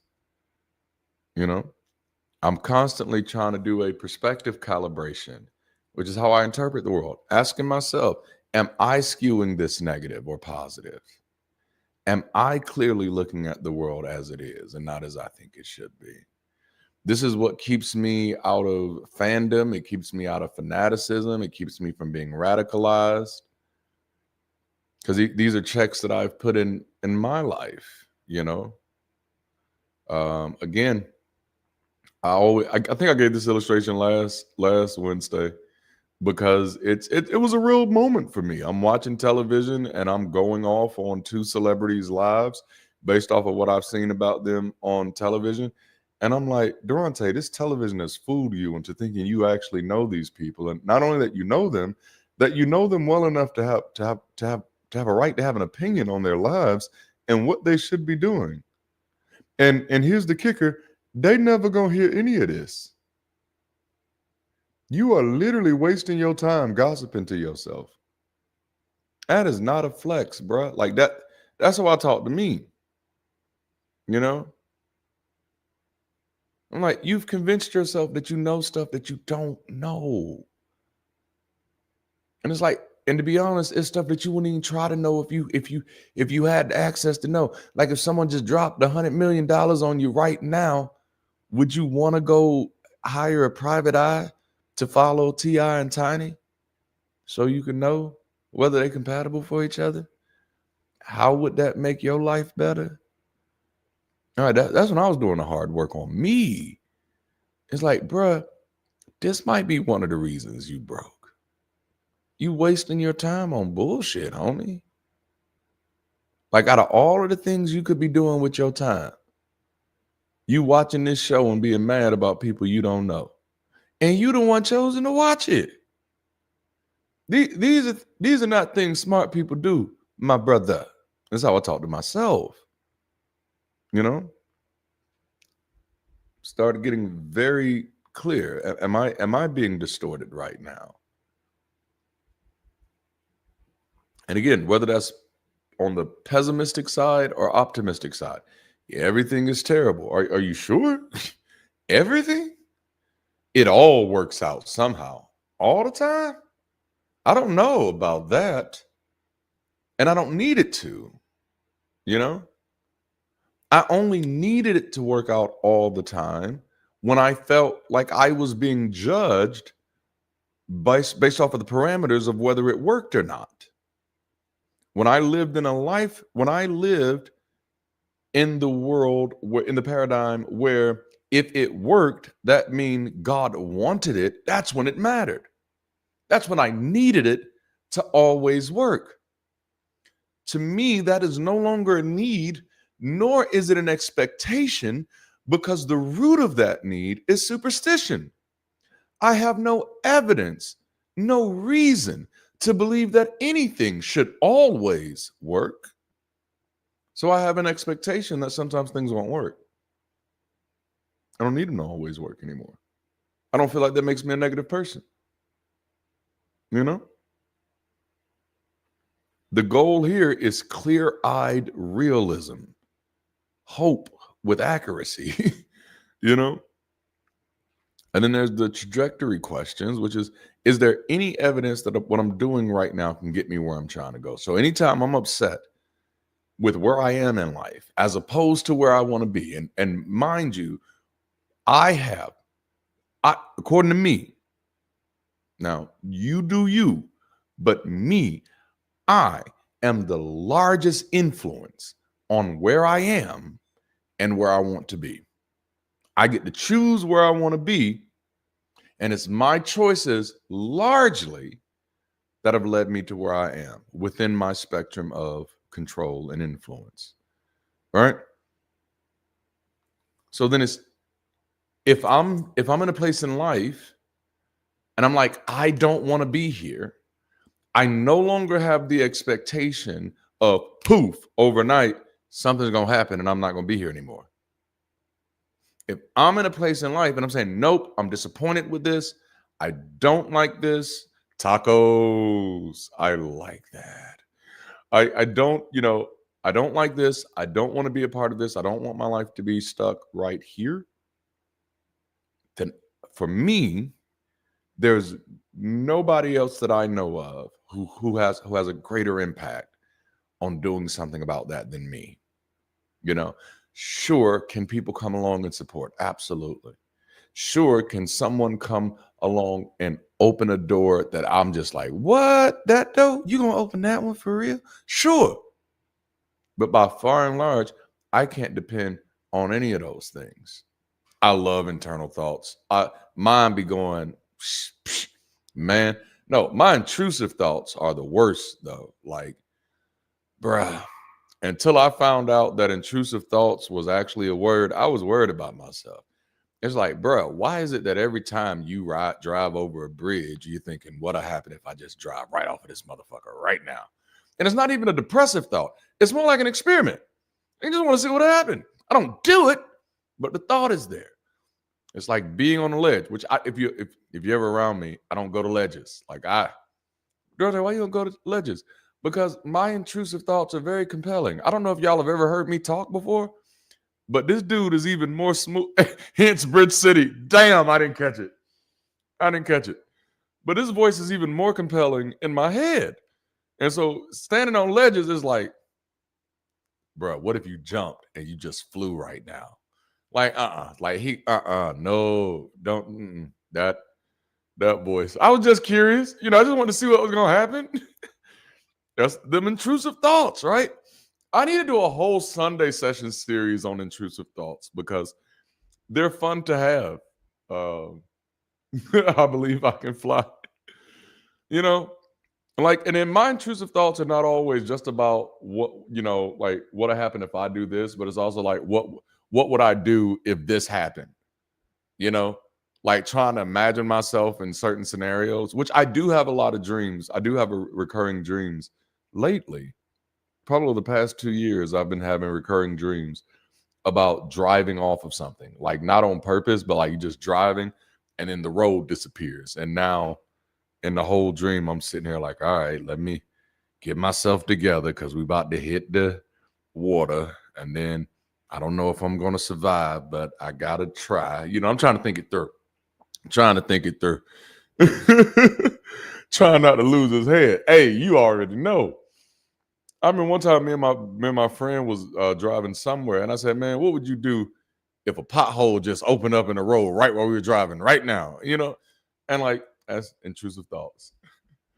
I've been living in, and if you don't want to see me again, I would understand. I know it, right? Don't get me close to the ledge up in here. Y'all are too much. But yeah, so it's trajectory. If I'm somewhere that I don't want to be, if I don't like how life is going, and y'all know I went through my, I was a Black nationalist, and that's where a lot of this stuff was unpacking it. I ran a lot of projects, did a lot of programs, and I was like, wait a minute. At some point, and this was my perspective again. I don't feel the need for everybody to share my perspective. You don't share my experience, right? I don't share your experience, but my perspective became like, hold up, what are we doing to get us where we want to go? And that's literally for me as a way of living life and approaching life. If I'm doing anything, it needs to be something that helps me get to where I'm trying to go, right? And so if I'm not where I want to be, is there any evidence that what I'm doing can actually get me there? Do I have a statistical norm that I can depend on? That I can say, at least 60% of the people who try this get there. If I don't have any of that, what am I basing this in? Am I learning things that actually help me get there? Am I learning things? And the hard one, have you actually been trying, Or is it the trying like I did my best? Well, we all know that that's like coded language for that's all you're going to get from me. That doesn't actually mean I tried. It means what you saw is all you're going to get. And that's not a flex. And so that's what I started asking myself, like, Darante, are you really trying? And this wasn't about like calling myself lazy or anything like that. It was understanding that I had been operating off of bad logic for so long that I likely wouldn't even know what trying would look like. Because trying to me before meant praying really, really hard. You know, trying to me before meant fasting for 40 days, which I didn't, I'll try to. Once I left that paradigm, it became painfully obvious why my life was where it was. Because that question right there, have I actually been trying? No, bruh. Like to explain the way I viewed it is what happened to me is like if you have a kid that looks up, to a family figure or an older person, and the kids see the older person drive, and they say, I want to drive too. You know what I'm saying?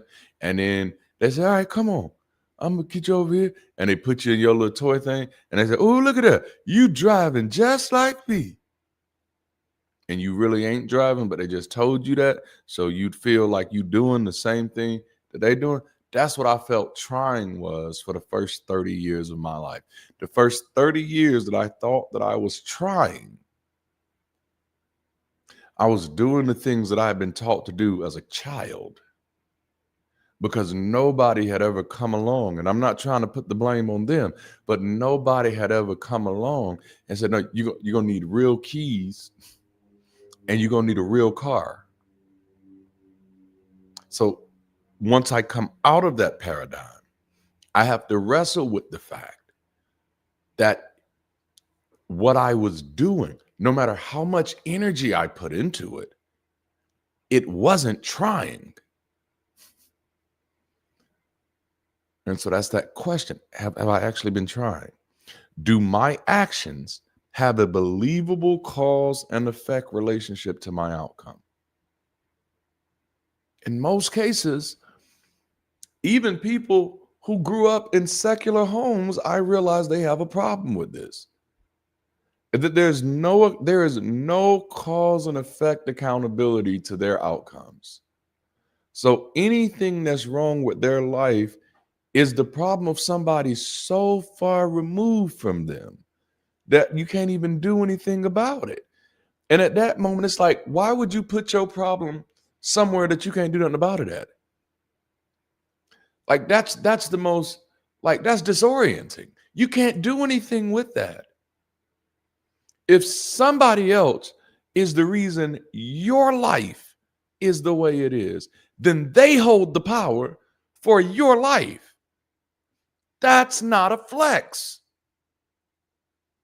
And then for me, again, man, what you say, I had to look at my own life. And again, coming out of Black nationalists, I'm like, yeah, now listen, I can blame white folk for a lot of shit. Oh, I can. Historically, I can. Oh, I really can. But it would do nothing for my life. Literally. Absolutely nothing. And I'm not about to waste time figuring out which white folks to blame and which white folks not to blame. Who got time for that? And then I had to sit with a harsh truth. I got to skip over a lot of people. For me, again, nobody else's story. This is my story. You don't like it, tell your story, but you won't change mine. But for me, I'd have to skip over a lot of people who failed me to get to white folks. Nah, I have to skip over an absent father. I'd have to skip over an incompetent mother. I'd have to skip over two families of grandparents who chose partying over productivity. Oh, no. Now, are there sociological factors that go into place in all of this? Oh, yeah, man. Oof. Yes, Jim Crow, South segregation, all of that. All that. But that's looking at the world as it is and not as it should be. And knowing that, like, once you realize what it is, you got a responsibility to kind of deal with this motherfucker, especially if you're gonna have children. And you're not gonna get sympathy from me with you not dealing with the world and you done brought children into it. You're not, as a father, you're not gonna get sympathy from me. Because that was my wake-up call. Like, if I don't make changes, my kids are gonna inherit my struggles, and I'm not gonna be able to blame anybody else for that but me. You know what I'm saying? So no, I'm not going to skip over everything that everybody got wrong. And as a matter of fact, I'm just going to start in the place that I have the most impact. And that's me. Darante, what are you doing wrong right now? Because that's where you got to control that. The best news for me in the world is I'm the problem. Man, because the moment somebody else is the problem, I can't do shit about that. I mean, nothing ethical, you know? No, if somebody else is my problem, then I am trapped in a paradox. You might as well put me in that little triangle thing that they be putting Superman's enemies in to send them to the Phantom Zone. Because I can't do nothing with that. But if you can show me, Darante, hey, maybe you the problem for still dealing with those kind of people. Bruh, damn. Ooh, you right. Because I cannot change them, but I can stop myself from tolerating that bullshit like immediately. That's how quick that happens. At least it did for me. Like, no. I got things to do. Do my actions have a believable cause and effect relationship to my outcome? When I'm looking at my life saying, oh, I don't like where I am, did I do anything differently to end up anywhere other than here? Not did my favorite law get approved? You know, because it's easy to scapegoat whatever genie you pick. Whether your genie is God or your genie is government, it's easy to make other people responsible for you. And the moment you do that, it seems like you're doing the right thing, but you're just giving your power away. I don't do that. And y'all know I'm kind of an anarchist too. So what can I say? I never realized I was an anarchist. I didn't think I was, but I think I've been one my whole life. Like, I'm just an anarchist. I'm not saying anarchy should be the law of the land. I'm saying I'm an anarchist. I'm not going to follow your laws. I may adopt them as my own, but I'm not going to follow them. If I don't agree with them, it's not my law. You know, that's me. That's me. You know what I'm saying? All the damn time. You know? And in a world where other people are doing it, hey, the only safe thing is to do it too. Otherwise, they're gonna keep fucking shit up. You know, when people ask me about the state of the world today, and they're like, Darante, what do you really think about this? Honestly, I'm like, what else do you expect? It's the planet of the apes, man. It's the planet of the apes. That was the whole point of the planet of the apes.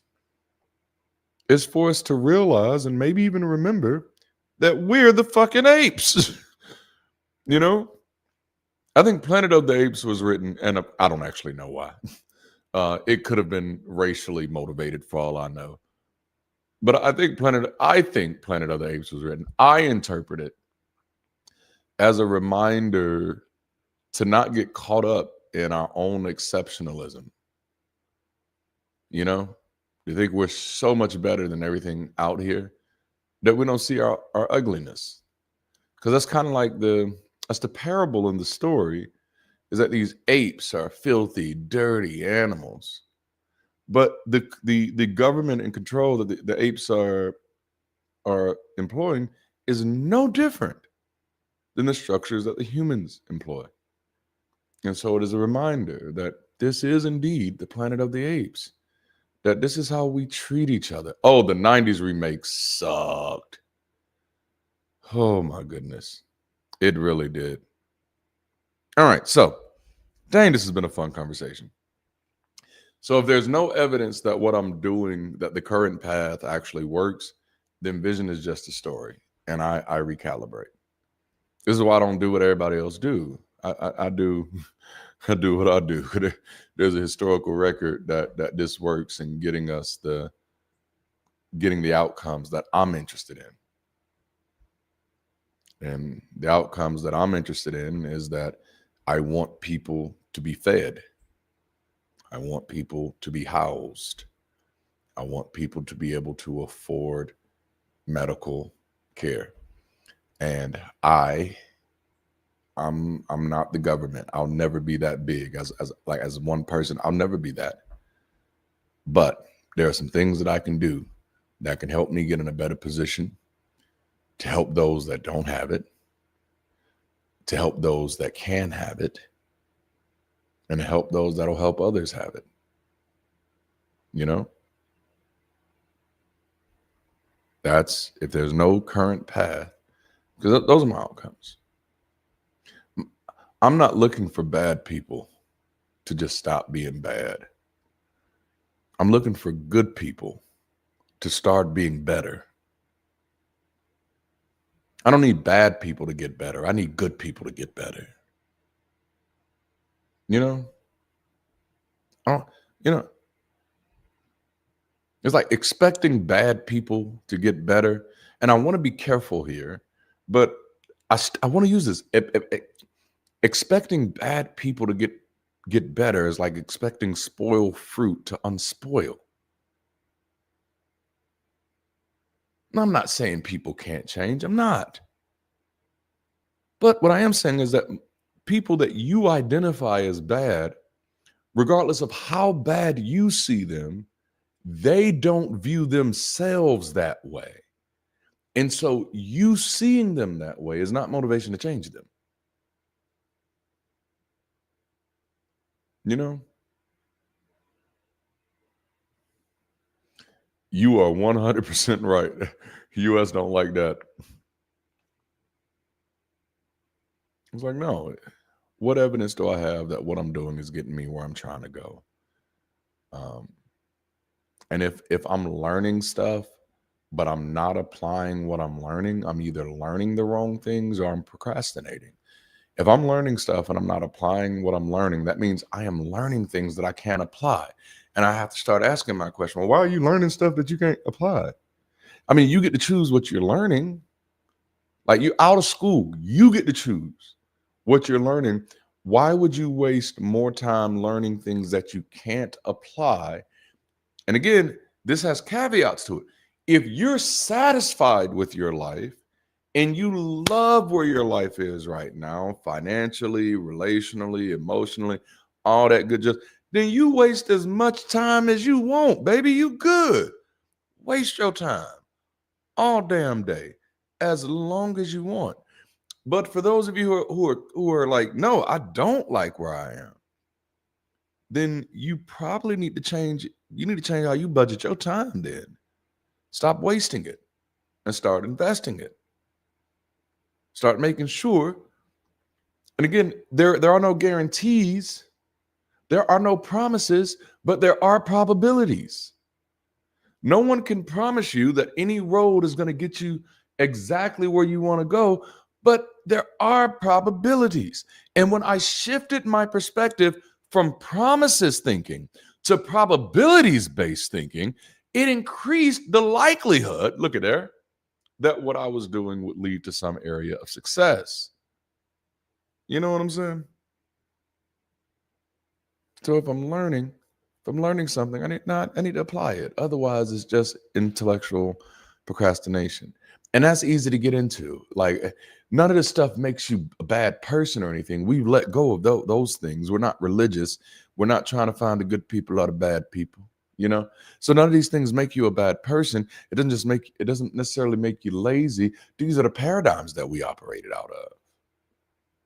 You know, it's really easy to get into intellectual procrastination, especially if you're dealing with imposter syndrome, because you're going to always feel like you don't know enough.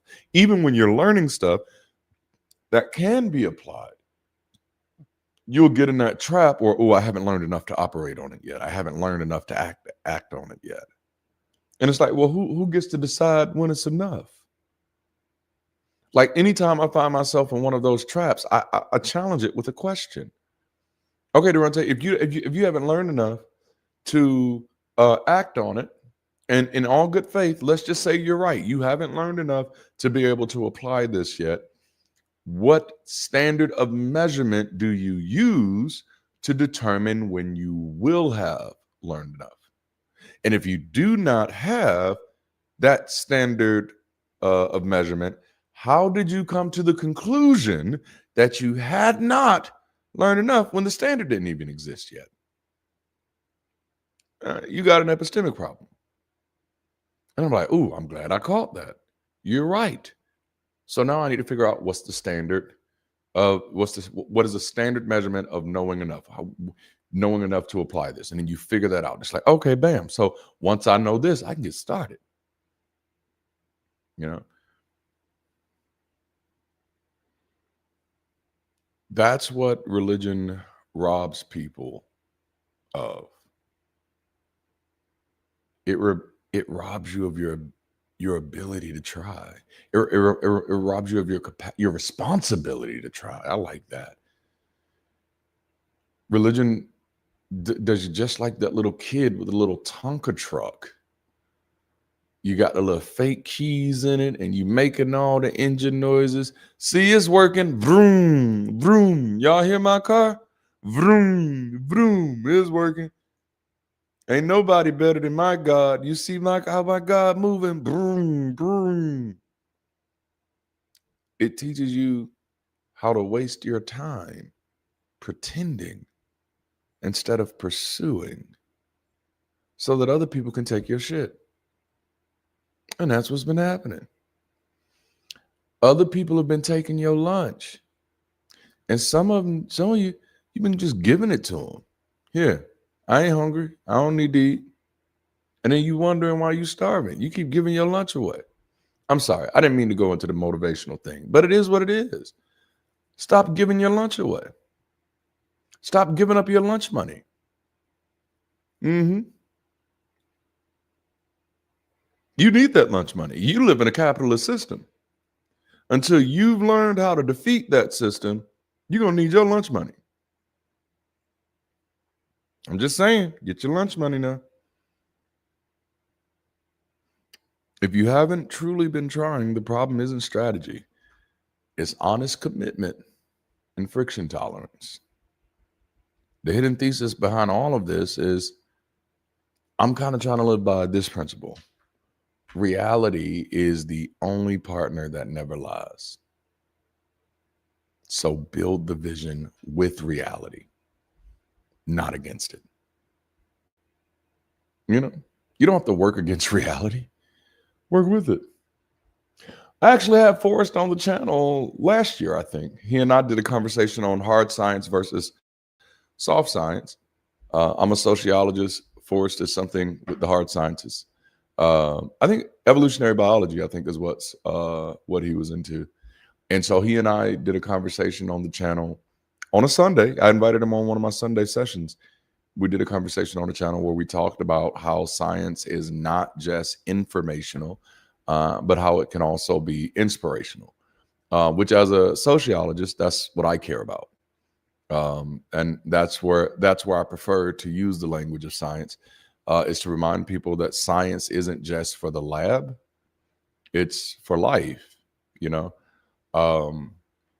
I don't want to be sitting, and this is me, I don't want to be sitting in a room with people with broken lives talking about creationism. I'm like, you got bigger problems that we need. I don't want to be in a room with people with broken lives talking about um, the canons of scripture, the Yahweh's perspective. You know, I'm like, no, we have bigger problems. If we all sitting in here with broken life, this sociologist in me. This is why I'm a sociologist. This is why I switched my major. Is because at the end of the day, like the hard science will make more sense to you, and you're gonna have more fun with it, and you're gonna get more out of it once we can get your life right. You know?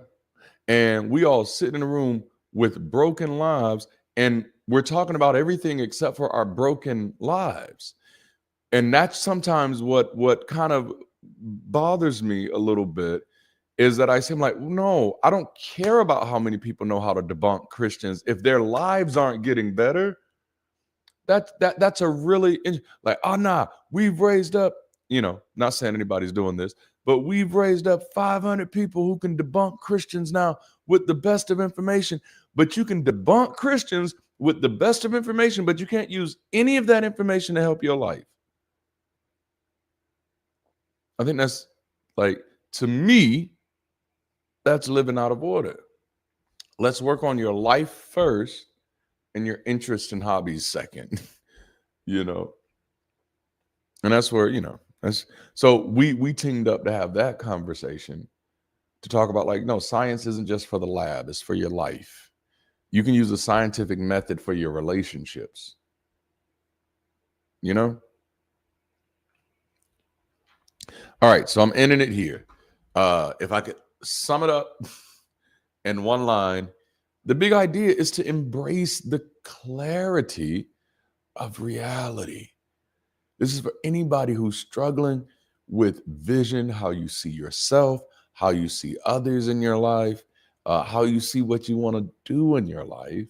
Is let's redeem it from superstition and bias, and actually place it in a place where it can be interrogated by evidence and reason. And so I can turn those 7 questions into 5 questions. What's true? What story am I telling myself about what's true? What am I doing because of what's true? What results prove that I'm on track?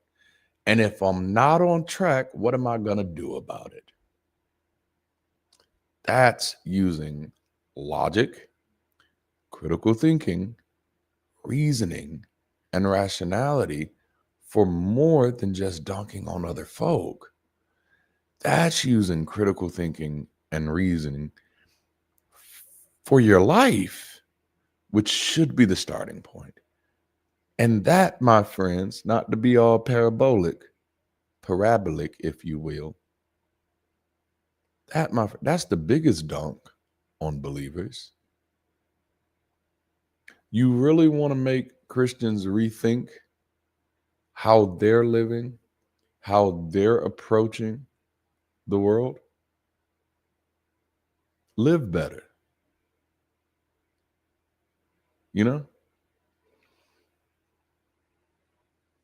That's it. It's useful information first. It's like, if I got a bunch of people in the room, and I know we got a big problem, and I'll talk about this in tomorrow's video, the video that drops tomorrow. Again, if you're a patron or you're a YouTube member, you already have access to it. But I talk about this in that video, and that's how does this get us to where we're trying to go? If we're in a room and we know that there's a big problem out here, there's a lot of bad people doing bad things, and we have a need to try to stop that or to try to counter that. And then what we do is we get a whole bunch of people in the room, and we tell those people, it's your job to be the army. And we never ask, how many of you in here are hungry? And we never ask, how many of you in here are not sure if your lights are going to be cut on when you get home? If we never ask, how many people in here are on the verge of losing your home? Then we don't have an army. We have slaves. You have people that you can use for an agenda, but you don't care about the people aspect of who they are. And one thing that I understand is people don't do their best work if they don't feel like they're their best selves. So Bridge City doesn't exist to help people be a better counter apologist. It exists to help people be their best selves, whatever that means for them, because that's what we need. No, your goal may not be to be a YouTuber who tells, Christians off all the time. I don't know. But if you work on yourself and find out what your goal is, when someone gets kicked out of their house because their family finds out that they don't believe anymore, you might be able to be a resource for them. That's the long-term way I think about it. Fuck how right you think you are. Who can you help? And if you're not actively trying to help, it's not right to pretend like you care about people. Because there's a lot of organizations that are raising a lot of money that are not taking care of anybody. It's all spectacle. Winning battles that don't win wars. But if you want to win the war, it starts with societal transition. It doesn't happen when bad people stop being bad. It happens when good people start doing better.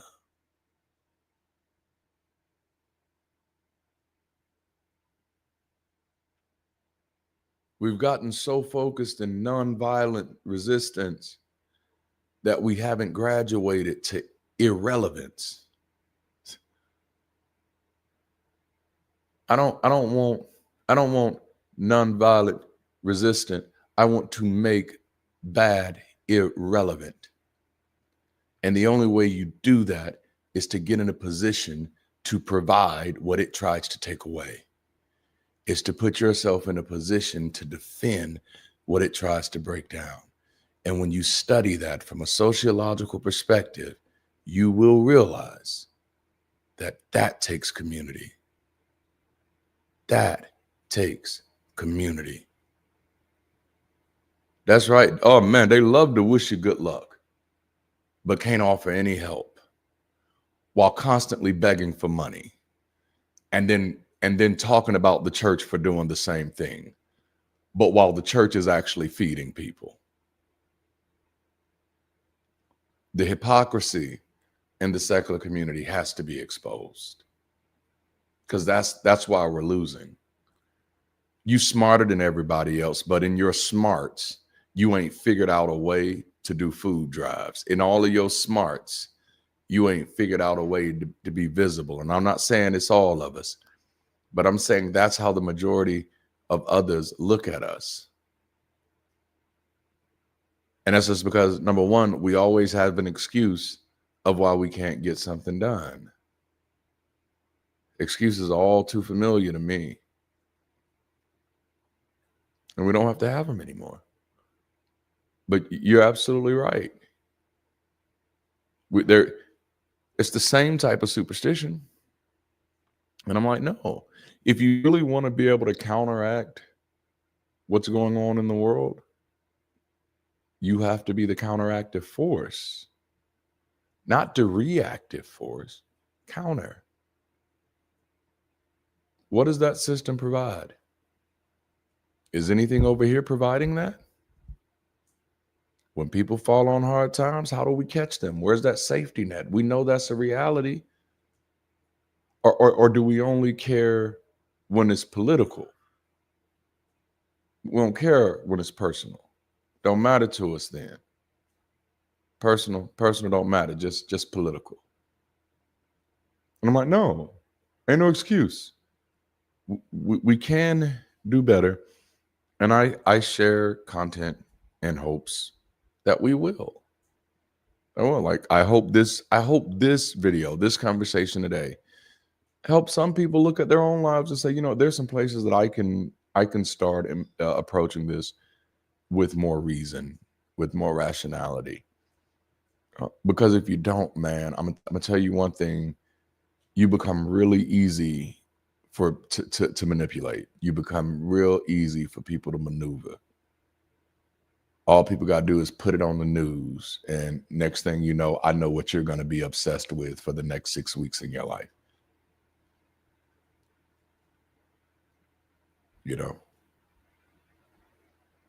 And in all of your obsession, you ain't gonna help a damn thing.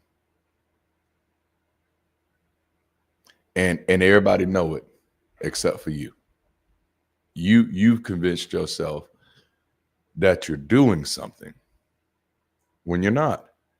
And how is that any different than praying?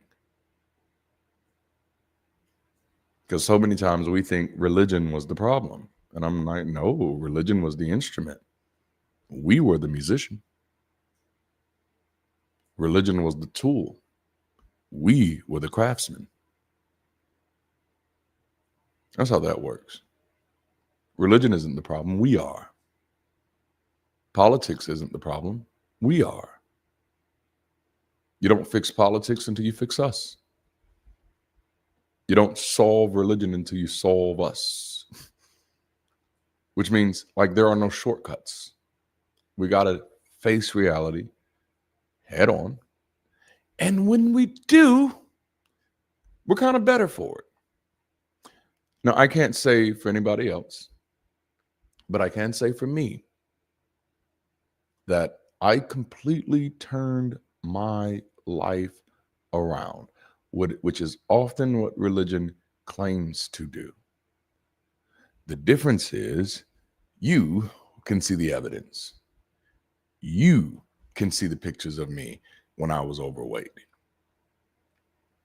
You know what I'm saying? People who are close to me know what my life looked like before. And they know what it looks like now. And just to be 100% clear, YouTube didn't give me this life. I had this life before I crossed over onto YouTube. Because I was in the closet. I'm trapped in the closet. Can I say that? Am I going to be canceled because I sang that tune? I had to start making different decisions about my life. I had to start identifying excuses, no matter how comfortable they felt. And I mean, man, excuses, bro, they feel like a glove. Not that closet, And now, number one, I don't have the expectation for everything to work out. I don't have the expectation for everything to be perfect. I don't have expectations for everything to go my way. I have the trust that I'm capable of navigating, and I treat myself accordingly. So I don't live in fear of what's going on in the world. I know what world I live in, and I trust myself to navigate. That's freedom for me. That's freedom, because that means I don't have to break down every time something isn't going the way that I want it to go. All right, I'm done. I've talked too much. I said I've talked too much, and I probably said that like 30 minutes ago, but I do enjoy these conversations. I enjoy hanging with y'all. I appreciate y'all for hanging out with me. If you got any value from this conversation, if you thought this was helpful, share this stream with somebody, share this video with somebody, and let them know that, hey, man, this might be helpful for you. It's damn near 3 hours, damn near 2 hours and 30 minutes of talking, but it's good for you. These type of conversations for me are very therapeutic. Let me get a lot of stuff off my chest. And they're a part of just the role I want to play in life, which is helping people give narrative to their own lives, helping people find freedom to talk about themselves and process what they're dealing with so that they can live a better life. Because that's the thing. Like, I don't want you to feel occupied. I don't want you to feel obligated to change the world until you feel able to change your life.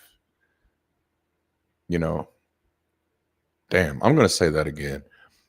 I don't want you to feel obligated to change the world until you feel able to change your life. That's where I want to start with people. That's why much of my content leans towards, here's how this impacted your ability to engage life. This is how this has impacted the way we perceive the world. This is how this affects us today, so that we can see it, have language for it, understand the narrative, and then start undoing the damage, so that we can begin to realize, like, no, humans are probably not the best thing since sliced bread, but we ain't the worst thing. You know, like, we're pretty, we have some things that we can do. We're record breakers, man. We continue to break records. And so it's not my choice for your life, but I would love for you to see yourself as capable. I would love for you to see yourself as influential. I would love for you to see yourself, you know, if nothing else, as the God of your universe, the God of your world. I'd love to see that. You know, I can't choose that for you, but I can damn sure model it. And I can do my best to create space where that's normalized, because that's when we do our best work. All of us can't do what everybody can do, but all of us can do something that we can do. And I don't get to pick that for you, but you're never going to figure out what it is if you don't get up and start trying. And if you've been living in the illusion that, like, nah, I've already tried my best, then you've already given up on your best. And I don't want to see that, because that's how we end up in the predicament that we're in the US. It's because we have an overabundance of people who do not believe in their capacity to make a difference. You know? And it's so funny.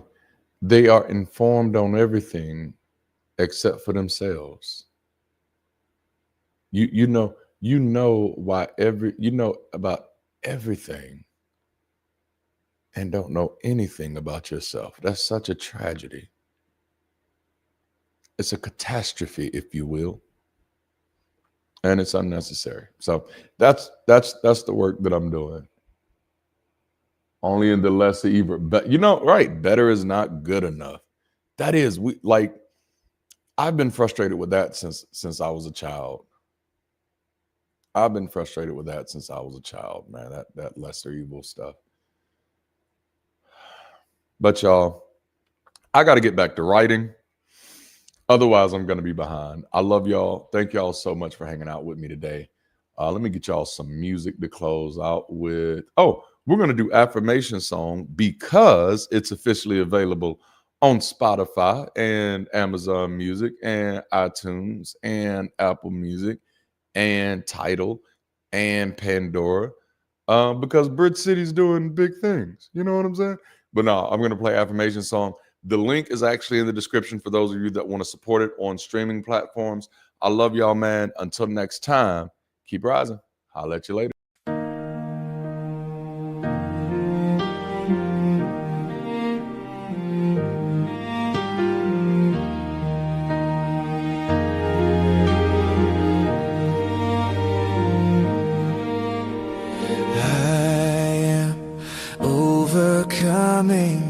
Everything that's thrown at me, I am now becoming everything I chose to be. I am now affirming greater power is in me. I am never running from my own capacity.